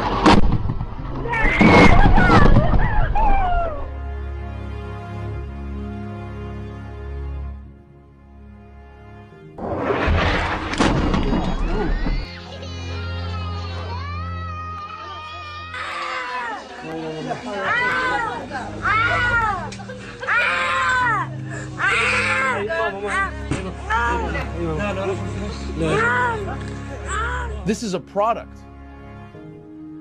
of the emotionally stunted state that Americans have been lulled into. To be told when to cry, when to care, when to mourn, when to shut up and go along with the plan and keep paying your taxes. We are creating enemies with this foreign policy faster than we can kill them. And I can tell you that from my personal experience in Fallujah that backs that assertion up. They don't hate us because we're free. They hate us because we're myopic, patriotic idiots who allow ourselves to be so emotionally manipulated that when something like this happens, the result is more brown people on the other side of the planet die.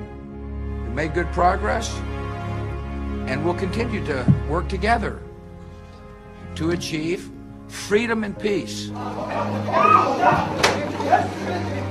People don't care because they choose not to. It's that simple. Either you do care or you don't fucking care. They look at those people as inferior people, for God's sakes. Because that's them, it's not we, it's them. But them and we belong to the same people. That is the human freaking race here. I have heard more times out of people, well, you know what? It doesn't affect me directly, so I don't fucking care.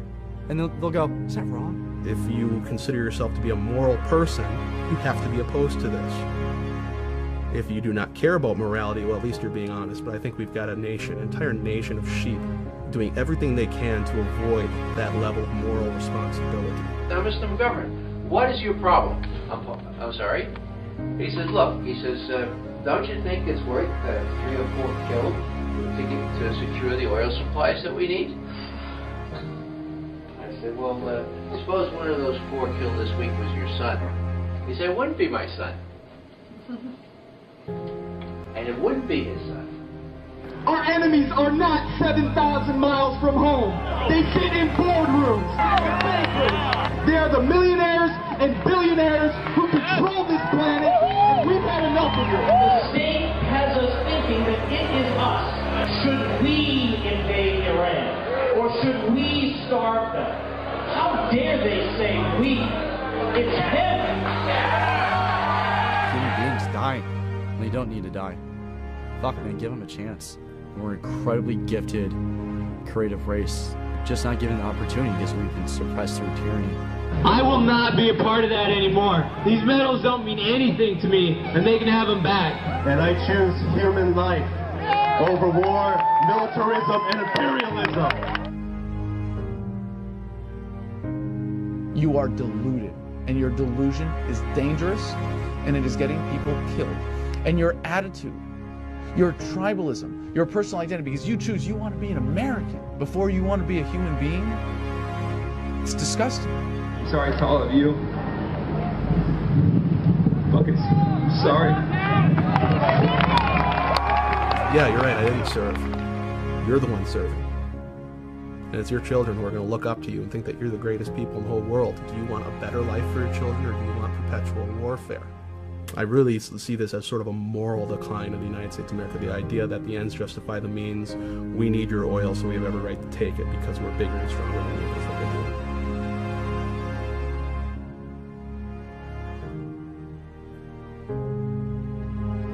The problem is a moral problem. The answer can't be sought or gained by looking to the traditional moral authorities, because they ain't there, folks. And what does that mean? It's only us. This is the stuff that keeps me up at night. This is the stuff that keeps me up at night.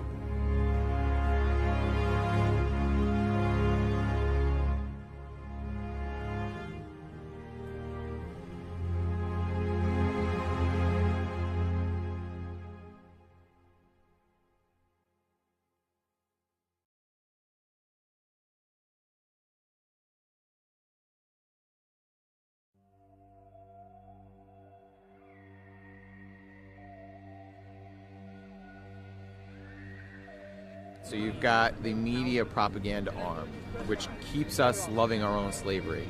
Then you've got the financial system, which keeps us dependent on them. Then you've got the military state, the police state, to keep physical control over us.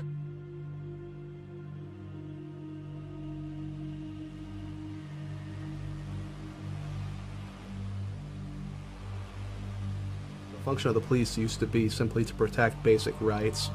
And they've shifted over the decades from that to revenue generation.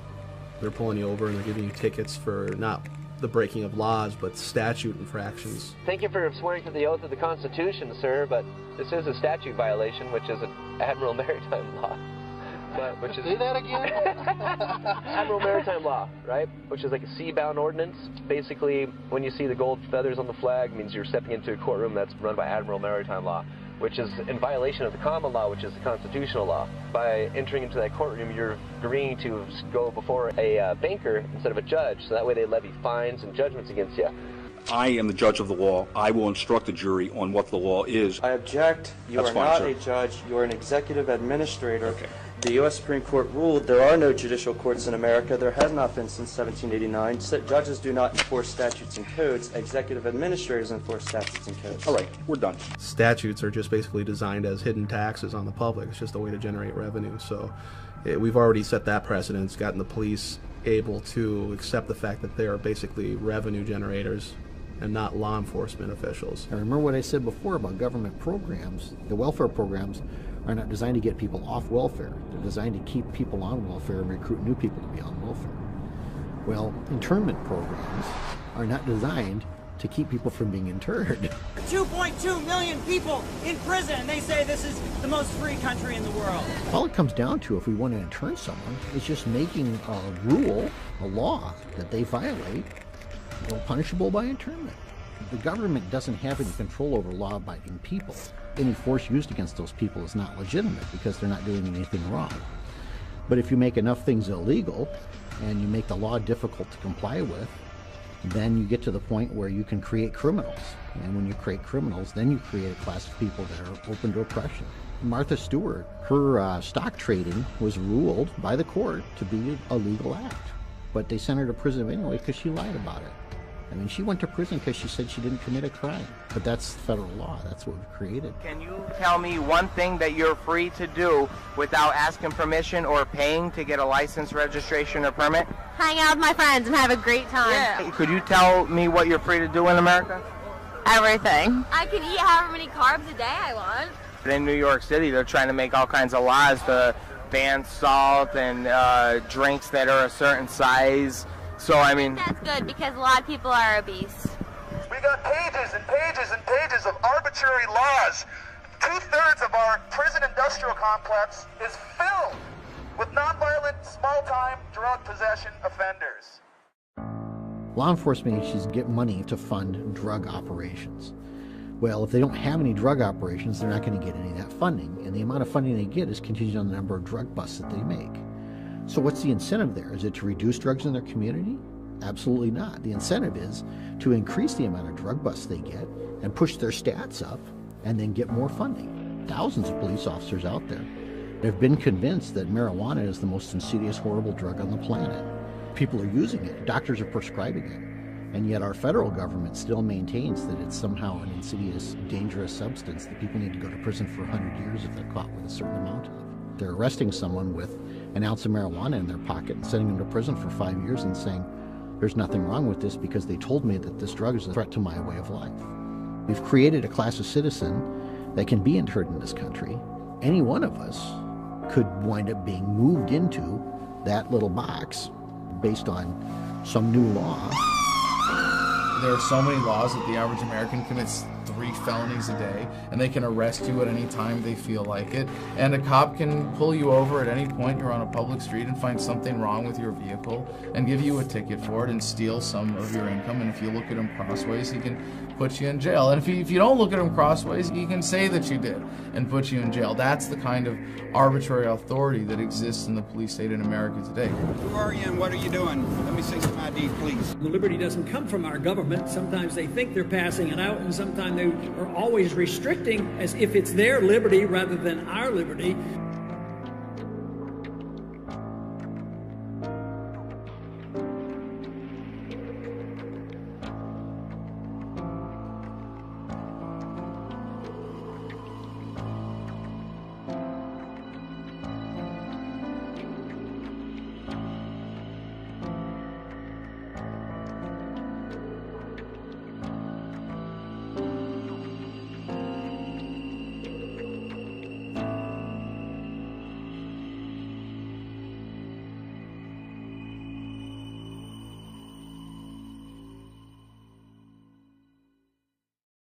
They say they're above the law and pass all these unconstitutional laws making us slaves. The question is, when government becomes feeble and oppressive, to whom can the people turn for peace, safety, and freedom?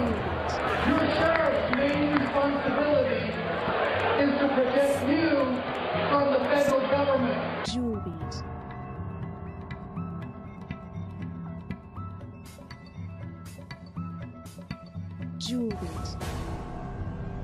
And then we give our police departments military-grade weaponry, assault rifles, we give them armored vehicles, helicopters, infrared. This is what we woke up to this morning. Men with machine guns coming towards us. We see a giant arms race against the American people, but not just here in the United States. Worldwide, governments are massively increasing their spending for domestic control with a standardized police state that they've developed in third world countries that they've invaded and taken over. Close your window, go back inside your house. State police forces that gush at the thought of cooperating with Homeland Security and the feds, completely turning the whole concept of our government on its head by saying that the federal government is here to protect us, when really the founding fathers designed the government to protect us from growth of government. I think militarization is a better term than federalization to describe what is happening to the police force. It just so happens that under the current system of government, it's happening at an increasingly federal level, that the federal government takes control over local police forces, while at the same time using the federal government's revenue generation system of printing money or through direct taxation to funnel more money to support things that the free market never would, to continue the racket that is government. Ronald Reagan said the closest thing to eternal life is a government agency, and it's true, because once you give them the funding to do things with, at best, a warped system of accountability, they're going to take that power and trust it in them to keep their own paychecks going, not by serving people, but by serving that twisted system of approval for that funding. Juliet.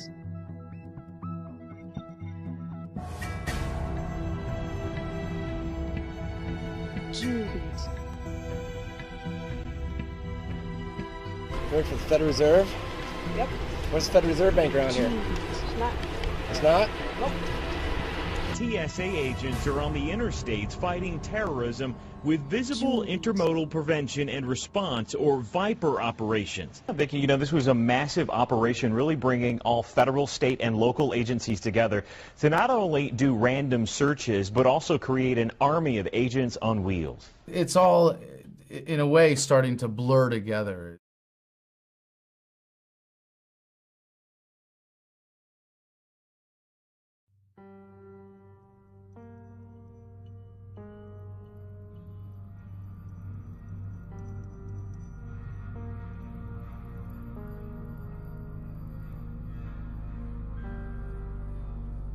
You can see examples of the gray state in our modern time just by simply walking down the street and looking at authority figures that you have to deal with. You can see that a lot of authorities are becoming more militarized just by in the way they look, in the way they act, and the way that they treat us. If you have an honorable discharge from the military, it's pretty easy to get a job in any police force in America. We see people coming home from war, taking those jobs, and bringing that mentality of the military occupation to domestic law enforcement. And so that does have an actual effect on the relationship between individual officers and citizen subjects. I was out confronting Karl Rove on war crimes with David Crowley and others. The police escort that he had with his entourage was younger guys, cut, very fit. You know, we all like to joke about the donut-eating cop who's overweight and couldn't run a mile to save his life. These guys are cut. And the look in his eye when I was disobeying him, he wanted to hurt me. He wanted to hurt me. I even called him out on it. I said, "You want to hurt me right now, don't you? You really do. Let me guess, you were over in Iraq, weren't you?" And he says, "We need you to leave. We need you to leave right now." I'm like, "Well, isn't that a bitch? Because I bought a copy of Karl Rove's book here, so I'm a customer. I'm not loitering, am I?" This guy, he wanted to hurt you. If he had been given the order by his higher-ups to beat the living piss out of me, he would have not hesitated. So you have a lot of guys coming out of that mentality of the dehumanization of the enemy, that is how we impose martial law in Iraq and Afghanistan, and applying that in the United States. We see this militarization of the law enforcement, and we combine that with the conditioning that we do. They're not even people, they're bad guys, they're criminals, they're enemy, they're drug users. So these people are inherently evil, and we are absolutely good, and we have the best high-tech equipment and weapons, and we are going to squash this enemy. It goes back to the ego again and the badass mentality, and then the police want that because, yeah, they don't want people questioning what they're doing. They want people who get off on power. Shut your mouth, I'm talking! I am Officer Riviere. Now, the sooner you learn that, the longer you're going to live in this world. There is a intentional dumbing down of Americans. You all realize that. And that starts in public school. The cops in the military went to the same public school you and I did. And they didn't learn their history, didn't learn their heritage, they didn't learn the Constitution, but they're not all bad. Most of them, I'm sure, joined the police and military because in their hearts, they saw themselves as a hero. And they wanted to be a hero. And they wanted to be a defender and a guardian. And so the best of motives, but if they don't know the Constitution, and they don't understand the basic principles about human rights, they can be easily manipulated and twisted into becoming dissident forces. I often talk about how things seem to be going in cycles and how history repeats itself, and how, like, we have the Occupy movement is the Hooverville of today. With the Occupy movement, we saw militarized police using weapons used in foreign wars against protesters domestically. These Occupy Wall Street people are dissenting, and we need to crush them. Stone 16, skirmish line,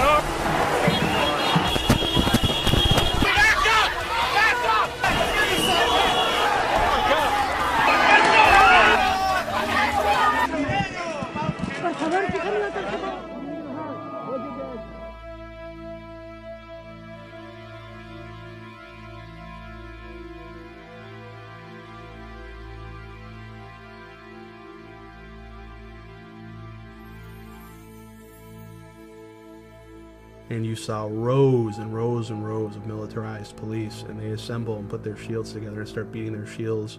Thump, thump, thump. It's psychological. It's designed to intimidate and create fear. I was just pleading to cops, please don't tear gas us. We're completely peaceful. No one's facilitating any aggression, and they just like tear gassed all of us. Kids and strollers were their moms, and people were actually trampling each other to try to get out.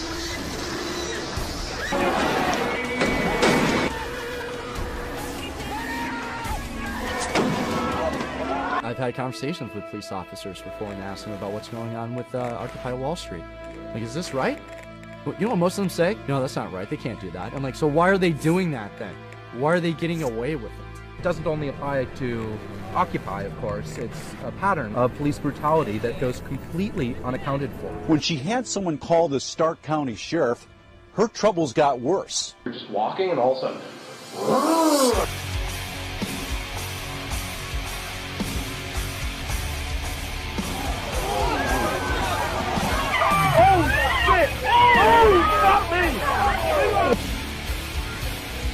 Without a warrant, commandeered my vehicle, searched and seized my home.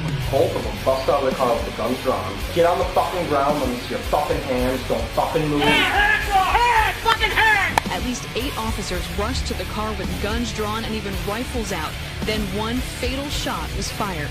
Sticking their middle finger at us and screaming obscenities, telling us your friend shot himself. I have no criminal background, I have no psychiatric past. They have researched me. I'm holding my dick in my hands. Are you gonna stick your hand down their pants or something? Yep. What's my arm? What's my arm? They started shooting him. It's a controversial police shooting in Anaheim. They just released the dog and I had my baby.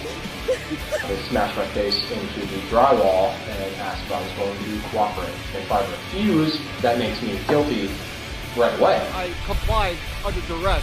Stop resisting! I'm not resisting. Stop resisting! I had no witnesses. If I had resisted, I would have been busted up. Could have been in the morgue. He saw a police officer shoot Patricia Cook to death in this church parking lot. Stepped out in the street and fired 5 more times. I wish I knew what the hell was going on.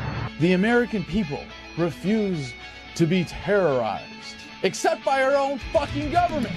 As an American, you are 8 times more likely to be killed by a cop than by a terrorist.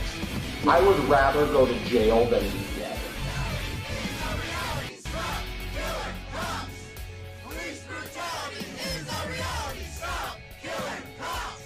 Corruption has always been there. You don't question it because the higher up you go within the police realms, it's kind of like the mafia. Well, they'll take care of you. You know, you never narc on a fellow officer. No charges have been filed. There was no jury. A judge was the sole decider. He says police videos like these should be used to protect police, not go after them. There wasn't going to be any investigation at that point.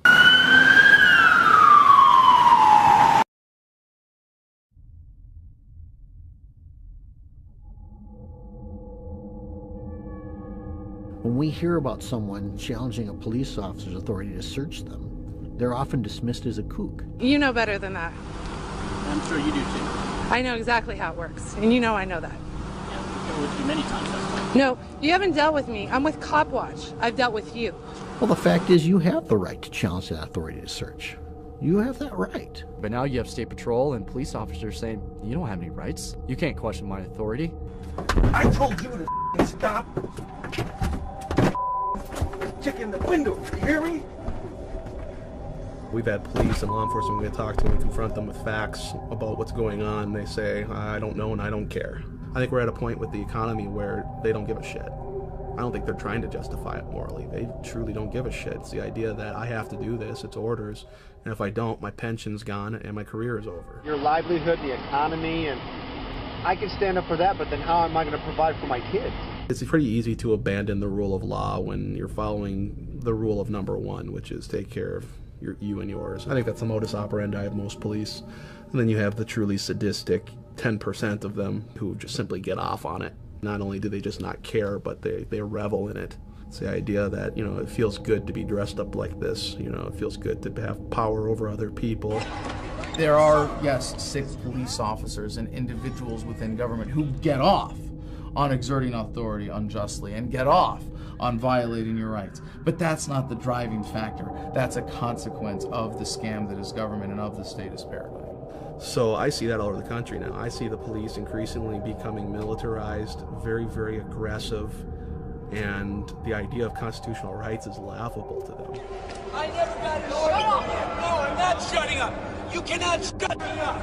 I know my rights. I don't give a shit. It's the First Amendment issue. I can take pictures. It doesn't matter. You get off my property. I need to see your ID. This is a police state. This is a police state. Greg Steffi and his wife Hope are accusing deputies of using excessive and outrageous force, an allegation the sheriff denies. It's just wrong that they do this to people. She called for help.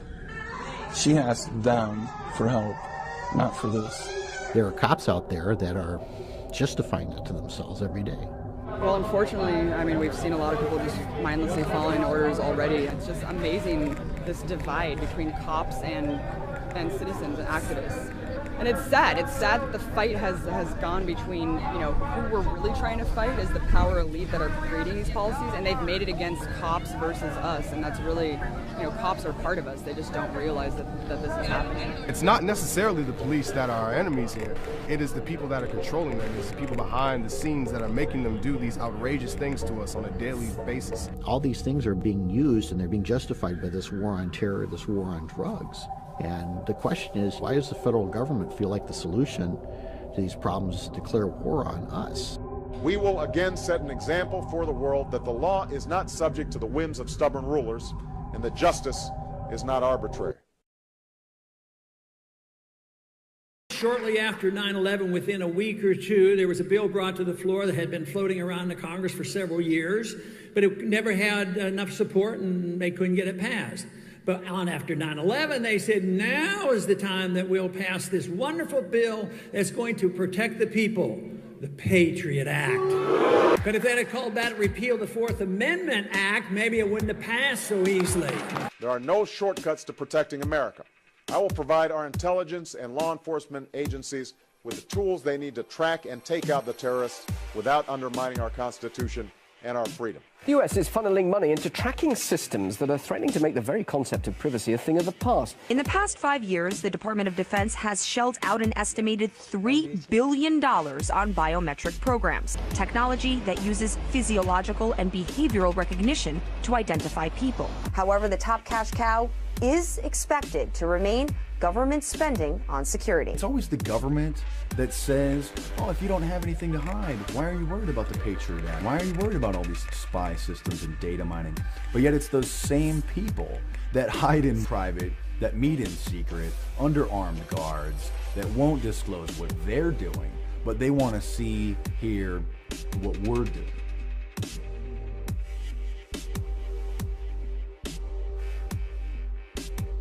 New televisions have cameras and microphones built in them, facial recognition scanners, audio, voice recognition. So that is an open video camera and an open mic in your living room, in your bedroom, that any sophisticated hacker or the government could and do tap into at any time. In New York City, they're implementing iris scanners. It's actually an app for the iPhone. Long-range fingerprint and iris scanning are reportedly also being explored for the U.S. toolbox of tracking. However, scientists are reportedly developing new technology aimed at identifying anyone from much greater distances. We are 5 years away in New York from zero privacy. They're trying to push through being able to take our blood now, too. Treat it like you're in a maximum security prison. People thought that drones were just in Afghanistan and in Iraq. Now they're in America. Now they're arming them. Now they're putting facial recognition scanners on the drones. The NYPD is mounting body scanners, like in the airports, to the back of patrol cars, and they're going to be scanning people as they drive up and down the streets. So the Supreme Court has already ruled that the NYPD wasn't allowed to use infrared technology to do the same thing. So now they're just trying a different flavor of radiation. When I worked in the agency, this was the day before gigantic amounts of computerization. Everyone had a 201 file. Everything we knew about a target would include any comments that people had made about you, anything we'd overheard about you, 5 or 6 files, each 2 or 3 inches thick. The amount of effort it took to go through something like that in paper format meant a good deal of the 20,000 employees in the CIA spent their time doing just that. In today's digital age, when you can go online and get 90% of a person's history just from open source, your life is not your own as far as the government goes. You can't have 100% security and also then have 100% privacy. We're going to have to make some choices. We see the globalists building a giant police state control grid and calling themselves technocrats. A technocrat is a group of dictators who use technology to control people. They can tap your phone, record conversations, go into your email, and they do on a daily basis. They just don't tell you because they don't have to. There can be warrantless wiretaps and warrantless searches on your digital information. There's stuff out there that will suck your hard drive in 10 seconds or less. It's no big deal. A system touted as a national security necessity is being used to build a database where the biometric identity of millions of Americans will be gathered and stored. It is of no dispute that who you're calling, when, how long you're talking, what you're buying, all the stuff that happens on your iPhone or smart device is being used. Now, at the time, there's no legal oversight as to what these fusion centers, as they're called, there's no oversight as to how they're going to use it, but it's there. So they're fusing databases, which is the concept of a fusion center, from driver's license, criminal databases, social networking they've added to that now. The CIA could care less about all these social media because it's not sort of objective reporting on people, but the people who really care about that are commercial entities. And they're leading the way on the science of extracting all this information and coming up with algorithms to explain this person believes this person believes that. Computer algorithms that they're using can track most people's habits and what they're going to do within a 94% accuracy rate. Google boasts about that. Of course, now the CIA has noticed that, all right? And all they simply have to do is buy a commercial off-the-shelf product to find the people they really want to find. So if I use my iPhone to purchase a product, it's flagged, it's under suspicion, I'm going on a list. That will be, tucked away for a later time. That means that people can collect it and then look at when they want to. And they may only want to when all of a sudden you say, hey, I object to this. And they go, oh, well, let's take a look and see what would make you object to that. Let's see why you don't like what we're doing to you. You haven't committed a crime yet, but the second that spectrum of crime shifts over to include whatever it is you are doing, they do know where you are. If you become a political enemy to somebody, or you have an ideology that people don't like, look, right now there's a war on raw milk in this country.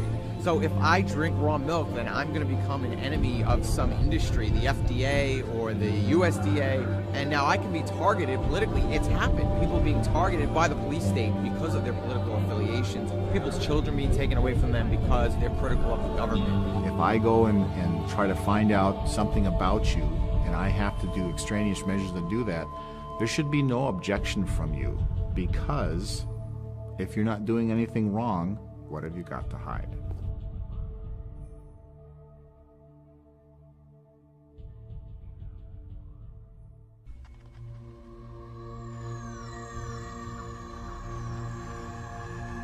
But it's very hard to explain to people who don't get it, because it's for them it's normal. They think it's just being open, and they live in a world of reality shows. They want their every little thought to be communicated. That's not an Orwellian dystopia, it's a Brave New World dystopia. It's a nightmare, but they don't know it, they're happy. So that's the worst of all, really. Like me? Yeah, like what? Everything. Like what? Well, do you ever deposit or withdraw more than $1,000 in your bank account? Yeah. Okay, well, you get reported to the freaking Department of Homeland Security every time you do that. So what? Why should I worry about it? I'm a Verizon customer. I don't mind Verizon turning over records to the government. I don't think you're talking to terrorists. I know you're not. I know I'm not, so we don't have anything to worry about. Get an iPhone and you're good for life. For them, it's logical. If they want to see me going to the football game, fine, I don't care. But actually, they are slightly modifying their behavior, and they're less free as a result. The chilling effect is very strong, because when you are telling people that they're being spied on, I mean the drones, for instance, this new element of drone surveillance, a lot of people say that they're just like, well, I have nothing to hide, so why should I care? That's not the point. The point is that when you have a tape recorder out on a table, you're not going to say the same things that you would before. You're not going to dissent as much. And that's the real suppression.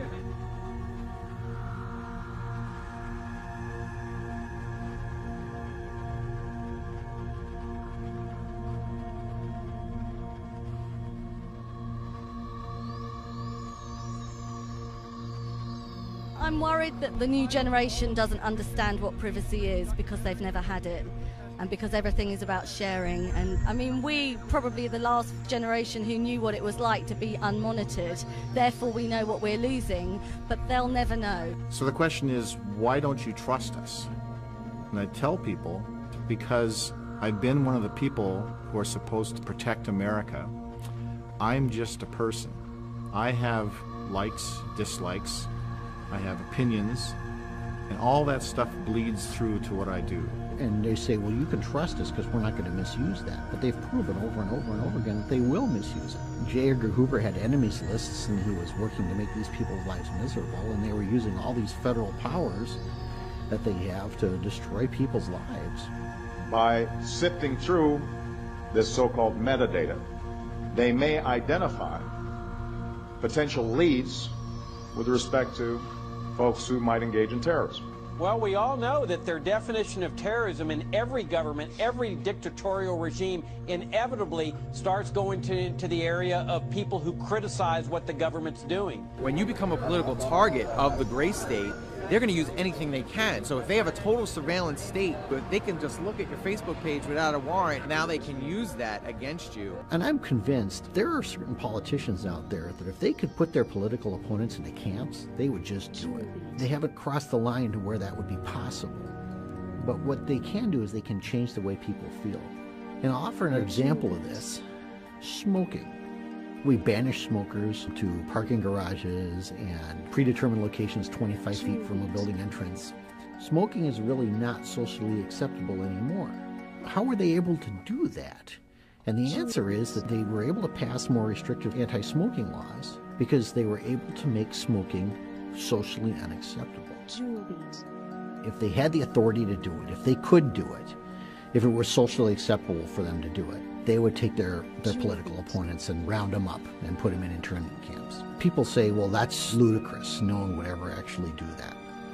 Well, we did it. During World War II, we did it to the Japanese Americans and some German Americans as well. In fact, we even called them concentration camps. England did it in Ireland during what they called the Troubles, euphemistically, where they would intern people at what they called Her Majesty's pleasure, which means they would keep people interned there in prison indefinitely. Now we're saying, well, we can do that too. All we have to do is call someone a terrorist and we can lock them up pretty much as long as we want.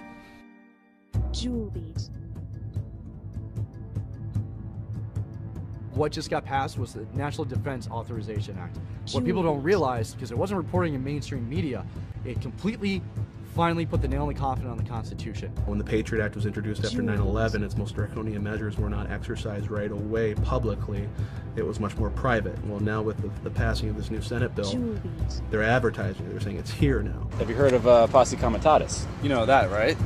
Yeah, they mentioned that today, but I'm not familiar with it. It strictly prohibits and is very clear that the military is not to be used against American citizens, not to be active on American soil. They cannot arrest you. They cannot act with force within American soil. That's what the police is for. The Defense Authorization Act completely bypasses the Posse Comitatus Act, which is saying that the military can now act like the police force. Now they are one. There's no separation of power. Being military police, we don't feel like we're being used, because that's kind of our job too. Yeah, but not on U.S. soil, right? Actually, we're going to be certified as U.S. soil. Law enforcement? Everything they go through to be certified, we're going to be doing the same thing. It's almost like we'll be going through the academy like they did. What they're doing is turning the United States into Iraq, and that's really no exaggeration. The same legal structure that applies in Iraq under the laws of war is what they're claiming to be able to do here at home in the United States. There's no legal barriers anymore as far as they're concerned.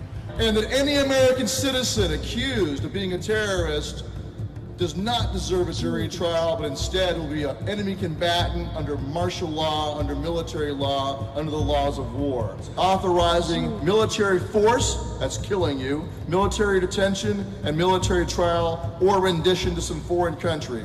If they have any reason to want to detain you, they have that. They don't need to acknowledge your Fourth Amendment rights. There's no judge, there's no jury, there's no need for evidence. As long as we're at war, we can convert this crime, this criminal offense, terrorism, into an act of war at our option, and now we can do whatever we want. We are authorized to take action against enemy belligerents under international law. It seems like that could happen to anybody. All it takes is for a couple of people to say, hey, you're a terrorist, and you're going to get picked up. You're not going to be able to talk to a lawyer. You're not going to have any rights in that situation. And when they say, I want my lawyer, you tell them, shut up. The Constitution guarantees due process. It does not guarantee judicial process. If you had a family member of yours arrested for any reason, let's just say they're guilty of a crime, wouldn't you at least want to know? Wouldn't you want to know that the facts will be disputed in a court of law and that they stand a chance that if they are innocent, that can be found? They might even send you to Syria and have you get tortured by the Syrian secret police to find out what you know. Or they'll use one of the forms of torture that they've determined are actually not torture. It's all semantics. They say, well, this isn't torture, so we can do it. What they're saying now is this isn't internment, so we can do that too.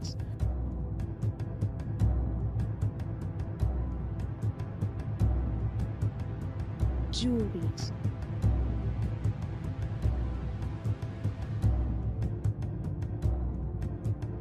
Julies.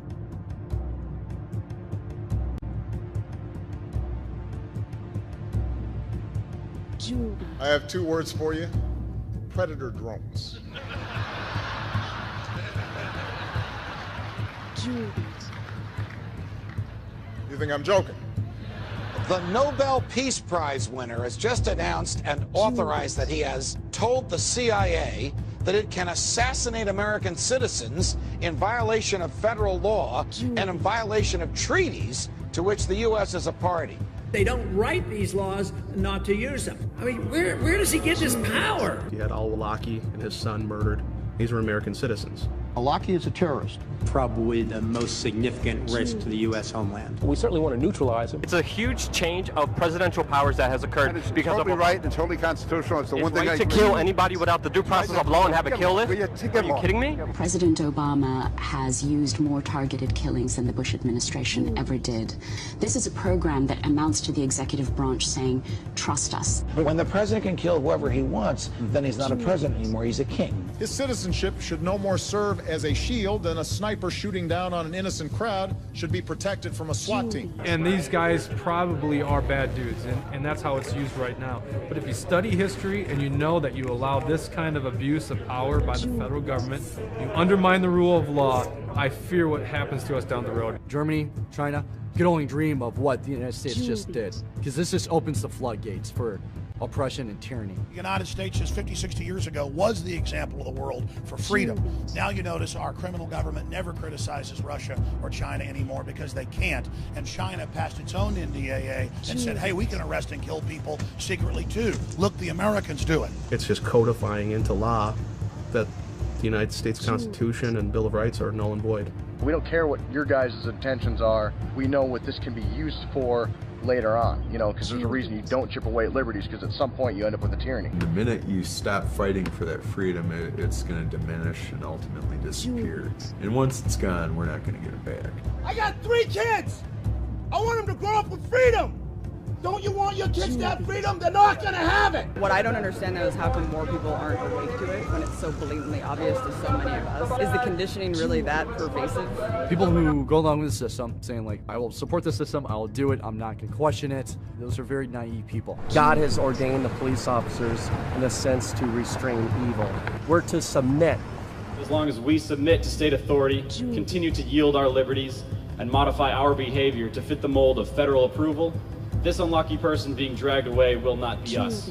And as long as at least we believe our freedoms are not at stake, we will be allowed to return to the comfortable complacency of our padded, regimented lives. You're not safe. Just because you're working for the system, you feel like you're protected. You're not protected. We don't have that anymore, and the American public couldn't care less.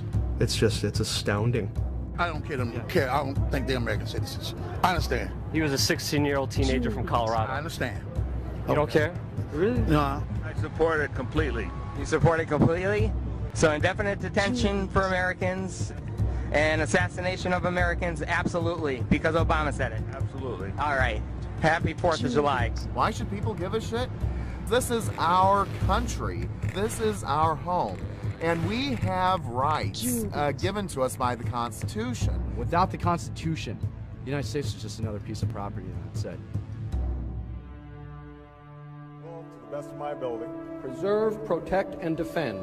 Preserve, protect, and defend. The Constitution of the United States. The Constitution of the United States. So help you God. So help me God. I think it is an imperfect document, and I think it is a document that reflects some deep flaws in American culture. The Constitution reflected an enormous blind spot in this culture that carries on until this day, and that the framers had that same blind spot. What's frustrated people is that I have not been able to force Congress to implement every aspect of what I said in 2008. Our founders designed a system that makes it more difficult to bring about change than I would like. Our ancestors tried to protect us against this omnipotent type of power. That was the whole idea. And I really think it's more about the nature of government to always be as big of a cancer as the host will tolerate. The limits of tyranny will be prescribed by the tolerance of the oppressed. Now, I know some people want me to bypass Congress and change the laws on my own. Believe me, the idea of doing things on my own is very tempting. So what happens is we see these small erosions of our rights, and we get to the point where people say, well, can't you just live with that? If you say, no, I can't live with that, well, then people go, well, what kind of a nut job are you that you can't live with that? Tyranny is the mainstream drug of choice for everybody, and even we can be tyrannous in liberty. So you got to have liberty. Well, maybe they like being in prison. And that's where we see the shift, the change happen. Over time, they say, well, why did we even have that right in the first place? Was that even necessary to have? Like we were discussing earlier, when you have the news headlines covering Fast and Furious and the drug trade, arms trade, trafficking, and no one cares, no one gives a shit. Why doesn't that matter? Doesn't matter to me. I'm sure they'd have a good reason if they did. Is it because of Obama, or is it because he's a Democrat, or just because you trust the government that much? Well, all three. All three. So you trust the government and you would let them kill you because they know what's best. Say that one more time? Absolutely. Okay. Well, I don't even know what else to say at this point. Have a great day. Oh my God.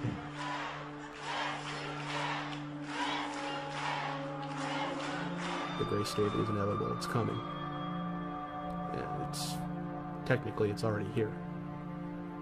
We want to urge you, today's Viper searches did not come from any particular threat. One TSA official says intelligence tells them they should be focusing on the highways as well as the airports. They also warned that terrorists are going to be striking at home, that terrorists now are going to be domestic. The menace of terrorism has mutated. Homegrown terrorism is one of my biggest concerns. It's happening in our own backyard. They're trying to indoctrinate us into a tattletale society where we all think each other are suspect. They're recruiting truck drivers into the First Observer Highway Security Program to say something if they see something. Be responsible citizens, report that. Bottom line is this: if you see something suspicious, say something about it.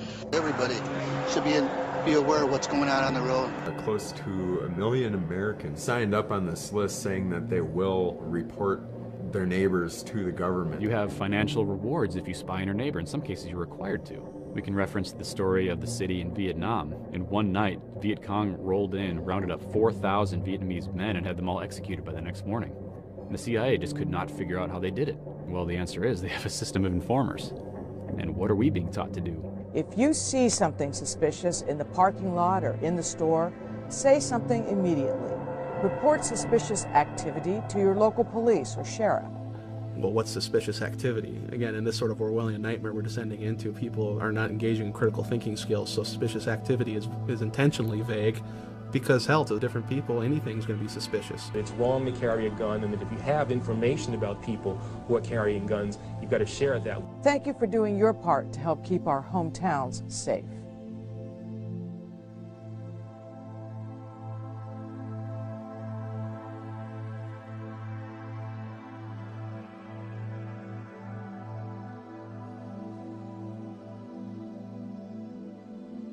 Those who have become completely and utterly dependent upon the government for literally life to live. You look at food stamps, welfare, say what you want about the compassion behind these programs. The fact of the matter is you're creating dependency. And so it's going to be very easy to turn the masses on these groups of people who are independent. These militias, generally, these are people who know how to provide for themselves. They're survivalists. They're people who know how to live off of the land. We can't have that. We don't want other people's learning to become independent. So the powers that be want to discourage you from learning about self-sufficiency and independence and be fearful of these groups that are. They want to attach to us these labels and social stigmas so that the general public is going to look at, I don't want to have anything to do with that. And you see folks waving tea bags around. The threat these groups pose is evolving. We see these people being portrayed as being on the fringe, unstable, or even dangerous. And what we're doing is we're making the dissent socially unacceptable. There's going to be small pockets of resistance as the economy gets worse. You're going to have more and more militias gaining credibility in numbers. It is imperative that they demonize these groups, create fear. These people are terrorists. It's basic psychology. You dehumanize your enemy and you make them a threat.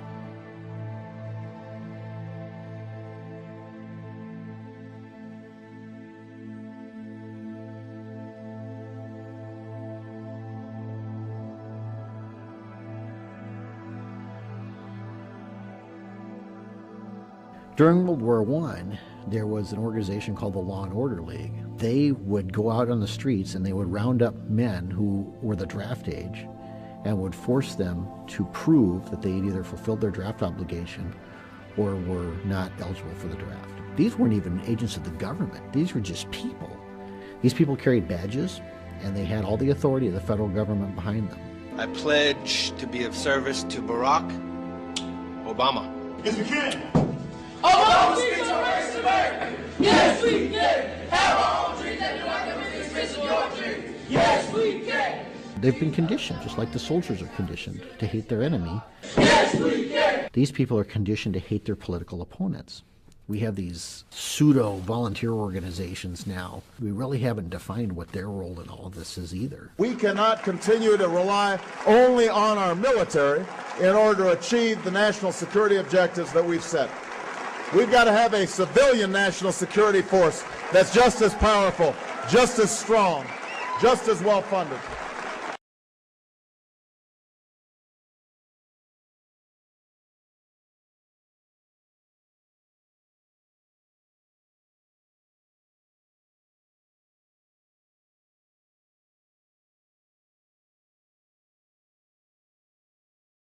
Now we begin to appreciate the magnitude of our opposition. This is not an obsolete single tyrant thousands of miles away who threatens everyone's freedom publicly, but a convoluted mess of legislation and social evolution whose enforcers believe that they are working in the best interest of all and whose ranks are filled by our own friends and neighbors. They say revolutions are won by the 3%, and that may be true. But the gray state, the real gray state, is the 97% who will not have their entitlements threatened by a minority. And at the first sign that these government subsidies will end, will finally act to betray us. It's kind of working against us to care about other people. As long as they're safe, as long as they're okay, As long as they're not being searched, as long as they're not having their stuff taken away from them, I've got mine, I'm okay. And next thing you know, you've got people showing up on your front door saying, it's time to go. We changed the law and now you fit. Police department, anyone move! What we have now is the illusion of a free republic. It's called incrementalization. Hitler did not have the Jews rounded up into camps overnight. It was step by step. First they had to show their papers everywhere they went. Then they needed tattoos. Then they needed to relocate to labor camps. Then they were exterminated. To say that these things couldn't happen, which you hear all the time, oh, that couldn't happen, this is America. Who the hell are you? What, because you're American, it makes you somehow different from the rest of the world? It is not unfathomable to believe that human nature is about only a few things: power and control. When they start rounding us up later, it'll be a lot easier for the public to consume that.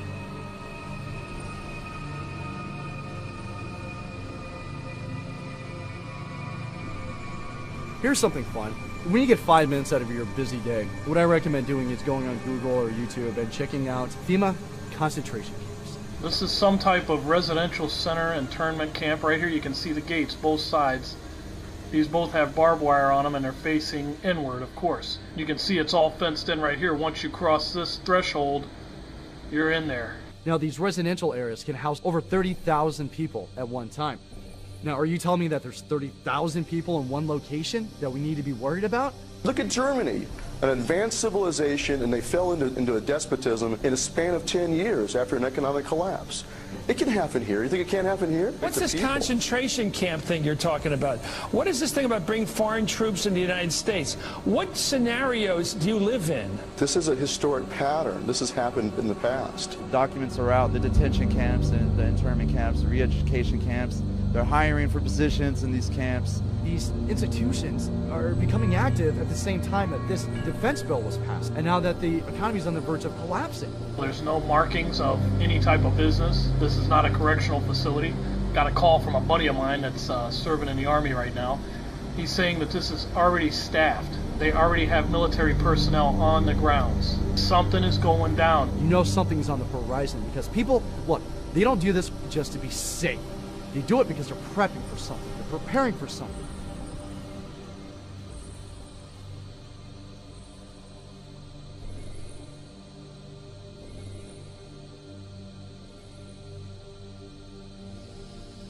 They are prepping for an economic collapse, the likes of which no generation has seen in hundreds of years. This is going to be devastating to every American family. We have printed and borrowed without limitation on a scale that the American people don't know. In so doing, we have destroyed the value of our currency and our property. All of these things are going to come together. It's kind of a perfect storm. We are already in the abyss, and our empire is unfolding right now. Our monetary empire is unfolding before our very eyes. People say, when's it going to happen? When's it going to happen? Motherfucker, it's happening. It's happening right now. It's happening right now. And what you see happening already in the markets is a reflection of the recognition that we are tied to what's happening in the Eurozone. We've already shipped trillions of dollars over to the European Central Bank in the hopes that they could postpone this inevitable collapse. We are about to plunge headfirst into the third world. The prosperity you and I grew up with, the cheap access to food, clothing, fuel, never again. Looters are running free. They've been patrolling downtown all night long.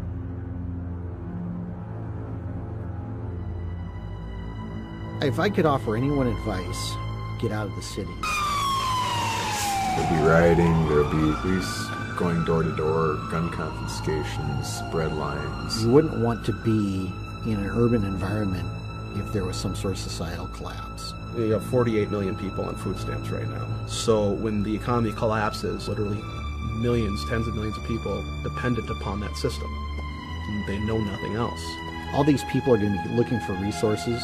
If you have resources they don't have, there are people that are going to feel entitled to try and take them. People surrounded the car. They dragged the driver out and beat him bloody. I had some friends that served with me in the Army who were Cobra pilots, and then they ended up flying Hueys and other aircraft in the Air National Guard during Katrina, and they told me that The whole experience was terrible. People on the ground in New Orleans shot at them.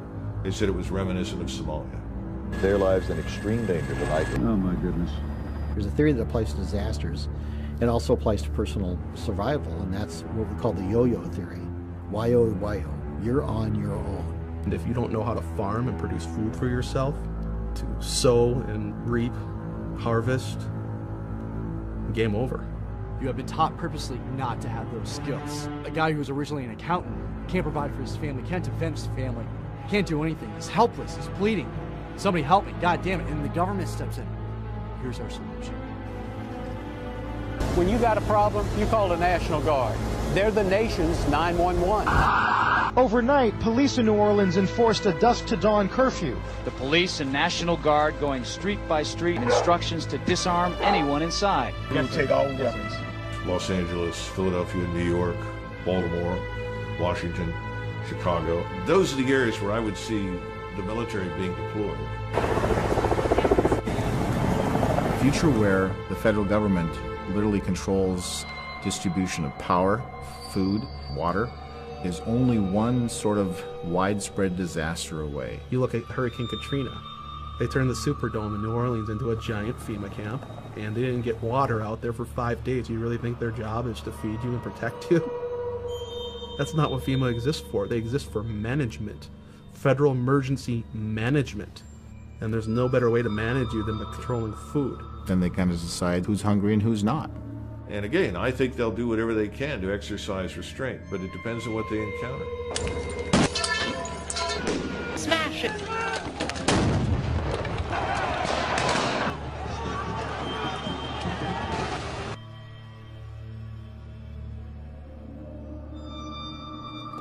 It'll be easy then to play off the American public against each other.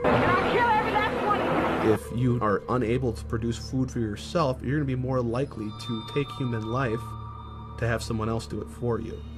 You're going to be more likely to say, yeah, the government's murdering militia members, but if I don't support that, who's going to feed me? You might have to pick sides someday. Are you going to stand with your neighbors? Or are you going to stand with the government and get fed? What other option will you have? Fabric of society is changing before us. We are definitely looking at a transformation of our society, and it's not necessarily a good thing. And so what we're calling on active duty military and police to do is to simply stand down and to refuse to comply with unlawful orders. But if they continue provoking violence, violence is what they're going to get. That's not what any of us want. You don't want to think about the stuff that you're going to have to do. I mean, shoot an American. Yeah. What I fear is that the powers that be understand that their time is limited, that eventually we will win if given enough time. My concern is they will try to use the only tool they have, which is force, to try to crush the revolution before we can be successful in a peaceful manner. That's my great fear. What people need to realize is that they are creating this problem. They want to push people over the edge to create this chaos. They're going to try to capitalize on it. Their vision for what's next is a global Fed and even more power. Power being stripped from the people, being stripped from the communities, being stripped from the states and centralized and then internationalized. And what you're seeing is the various powers of the world are positioning themselves on this grand chessboard, like Zbigniew Brzezinski of the Obama administration wrote about. They are all positioning their pieces because they know this system's going down. That's the dirty secret. It's all planned. They planned it because they knew it was going to fail.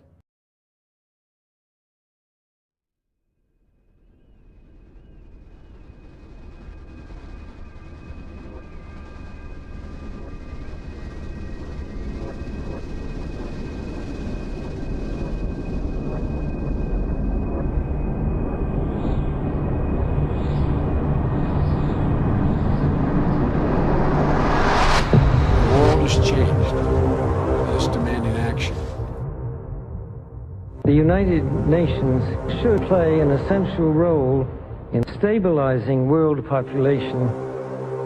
You look at the people who are controlling or pulling the strings. The Honorable Henry A. Kissinger. The actual controlling people of the world and the globe and how they perceive humanity. It's disturbing and it's also psychotic because these people don't care about human rights. These people don't care about human liberties or freedom. They treat you as a number. This is, in all the globalist documents, their whole program is absolute war against humanity, a final revolution against everything good, a scientific dictatorship. They don't really care whether you have liberties or not, except in terms of how much it allows them to exploit you. The negative impact of population growth on all of our planetary ecosystems is becoming appallingly evident. They could care less of what happens to you.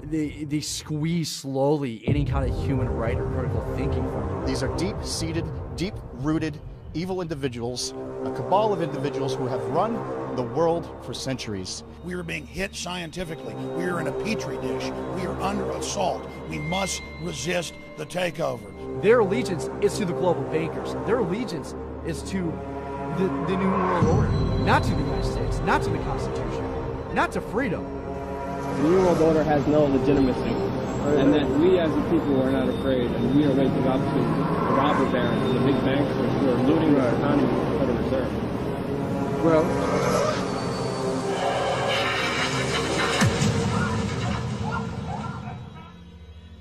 if we decide to be sedated consumers in perpetuity and to effectively adopt the title of sheeple, then yes, I guess the Republic as we know it could go out of existence.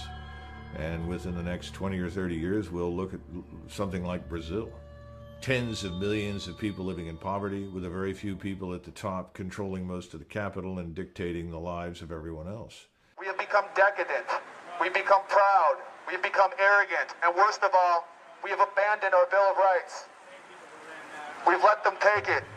If we allow democracy through negligence and carelessness and the crude ambition for money, power and glory of politicians to be handed away, as we already have in Britain, to a supranational entity which we do not elect and cannot control, then you become just another police state. The freedom of the people will no longer be guaranteed by their own voice and their own vote. There will be an increasing gulf fixed between the governing class, which will wield all realistic power, and the governed, who will wield none. We'll be right back to square one, and all the work of your founding fathers will have been carelessly set at naught by the very people to whom you have entrusted the defense of that Constitution against all comers. You are violating the sacred oath you have taken. You are listening and obeying orders from tyrants who are taking their orders from the big banksters. Understand what you're doing here today will play effect throughout history.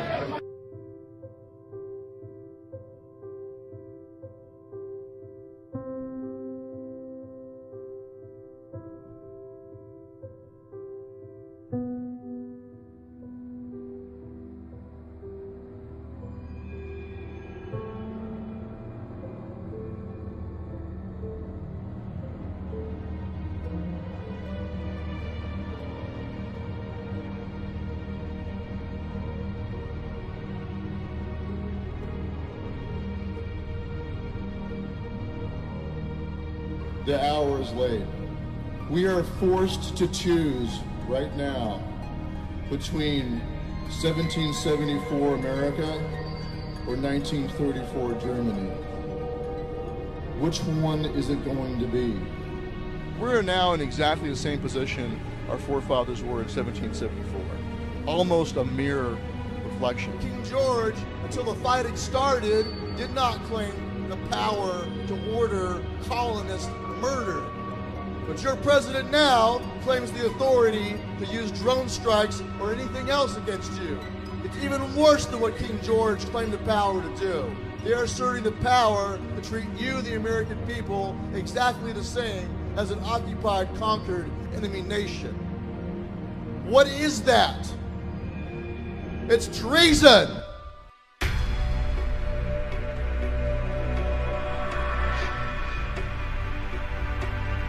We have three ways to deal with the government.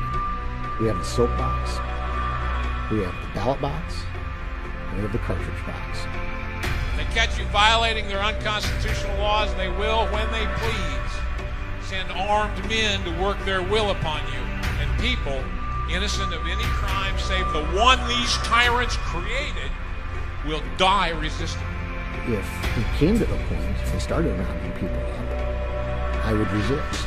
I would resist. I would not go to the camp. I would rather die in the street with a gun in my hand than die in a camp. And if I have to die, I'm going to die a free man. We will not die! You wish to stay free and to pass down that freedom to your children's children. You can do no less than become the lawbreakers that they have unconstitutionally made of you. You are the modern American revolutionaries, but unlike them, all you have to do is preserve what was already given to you by the blood of other patriots. You have to make sure it's not in vain.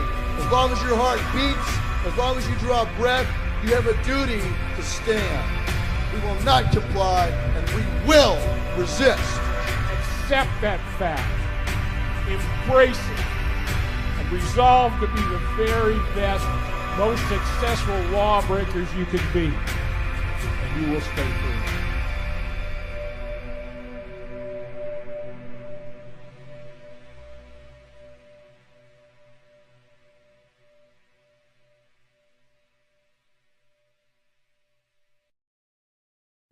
When does the info war turn into the shooting war? For the individuals who are put in circumstances where they're justified doing violence against agents of the state. It already is. For the people who defended their home against a police invasion were found by the Supreme Court in Minnesota that they were justified in resisting that invasion of their home. It was already a shooting war. For the insurgents in Iraq and Afghanistan defending their home, it is already a shooting war and not an info war. And for people that are directly threatened by the violence of government every day on the streets in the United States, it already is a shooting war. But the way that you defeat it is by winning the info war.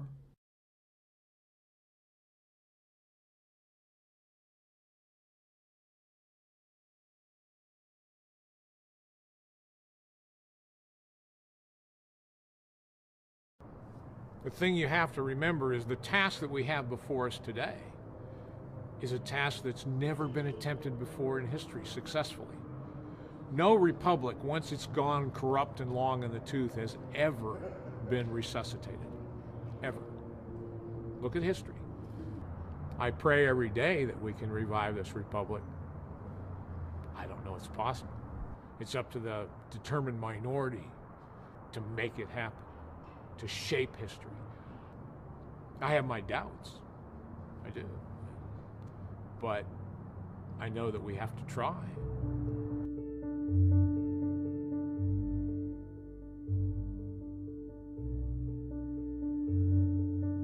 We're coming to a point in human history where statism, I think, is coming to an end because people are waking up to its true nature.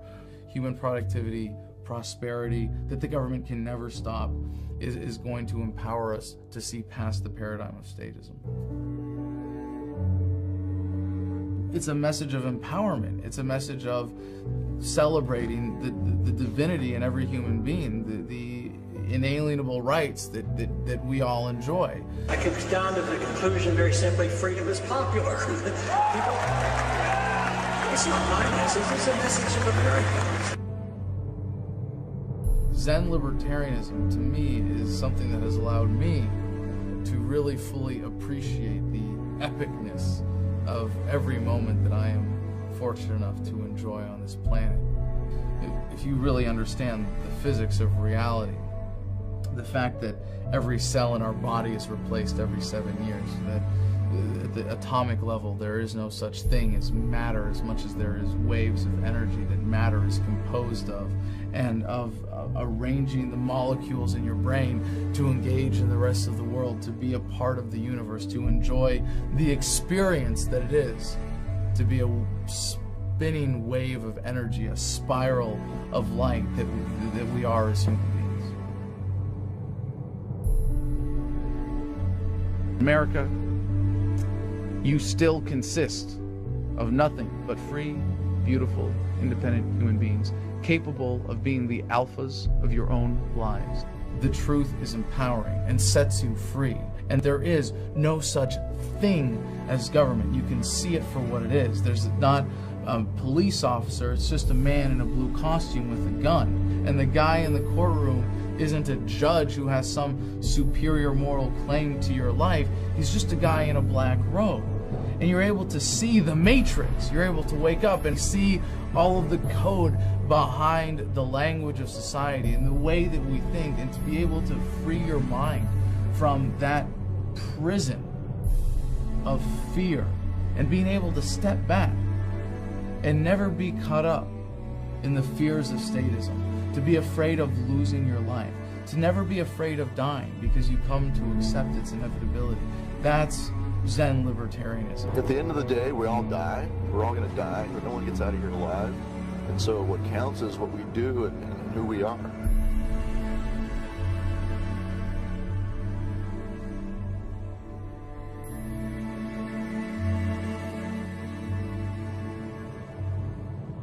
We really need to wake up, and we need to say, we're not going to use violence to enforce this. We're not going to use force to enforce this. We're going to settle this in a more civilized manner.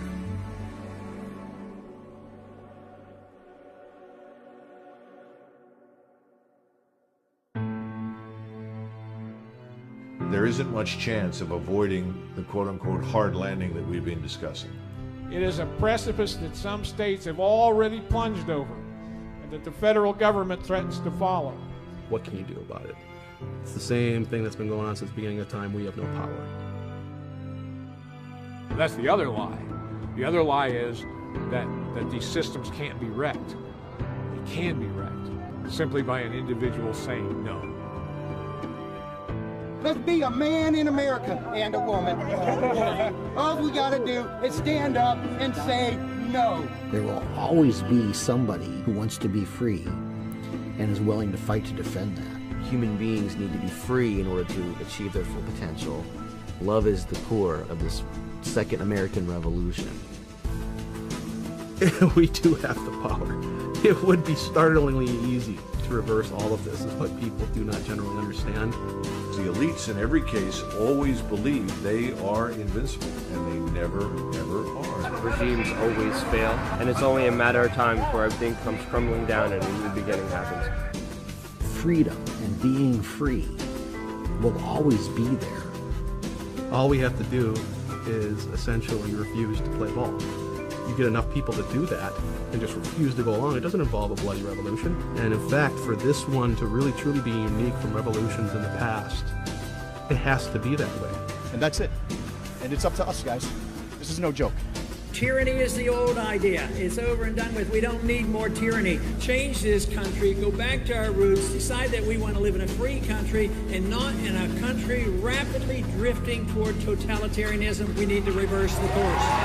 I want you to imagine this. Imagine that every single soldier, sailor, airman, and Marine understood what you understand, knew what you know, felt what you feel about freedom. Imagine if they had that conviction in their hearts and in their minds and in their souls to be a warrior for liberty. Would you fear them anymore? I'm letting go and releasing this medal because love is the most powerful force that we can employ as human beings on this planet. I don't want us to suffer this again, and I don't want our children to suffer this again. So I'm giving these back. And it's been said that you should never doubt that a small group of people who have firm convictions can change the world, because that's the only way it's ever happened before. It's a bright time, it's a hopeful time. I'm looking forward to seeing what happens because they are on the run. You know, we're on the march and the empire is on the run.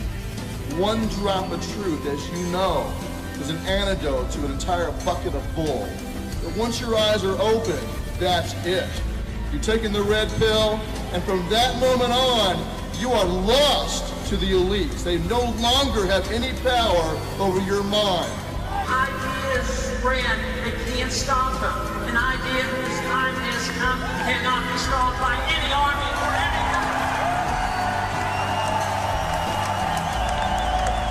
government. In terms of resistance, say no every chance you get. Every chance you get, say no.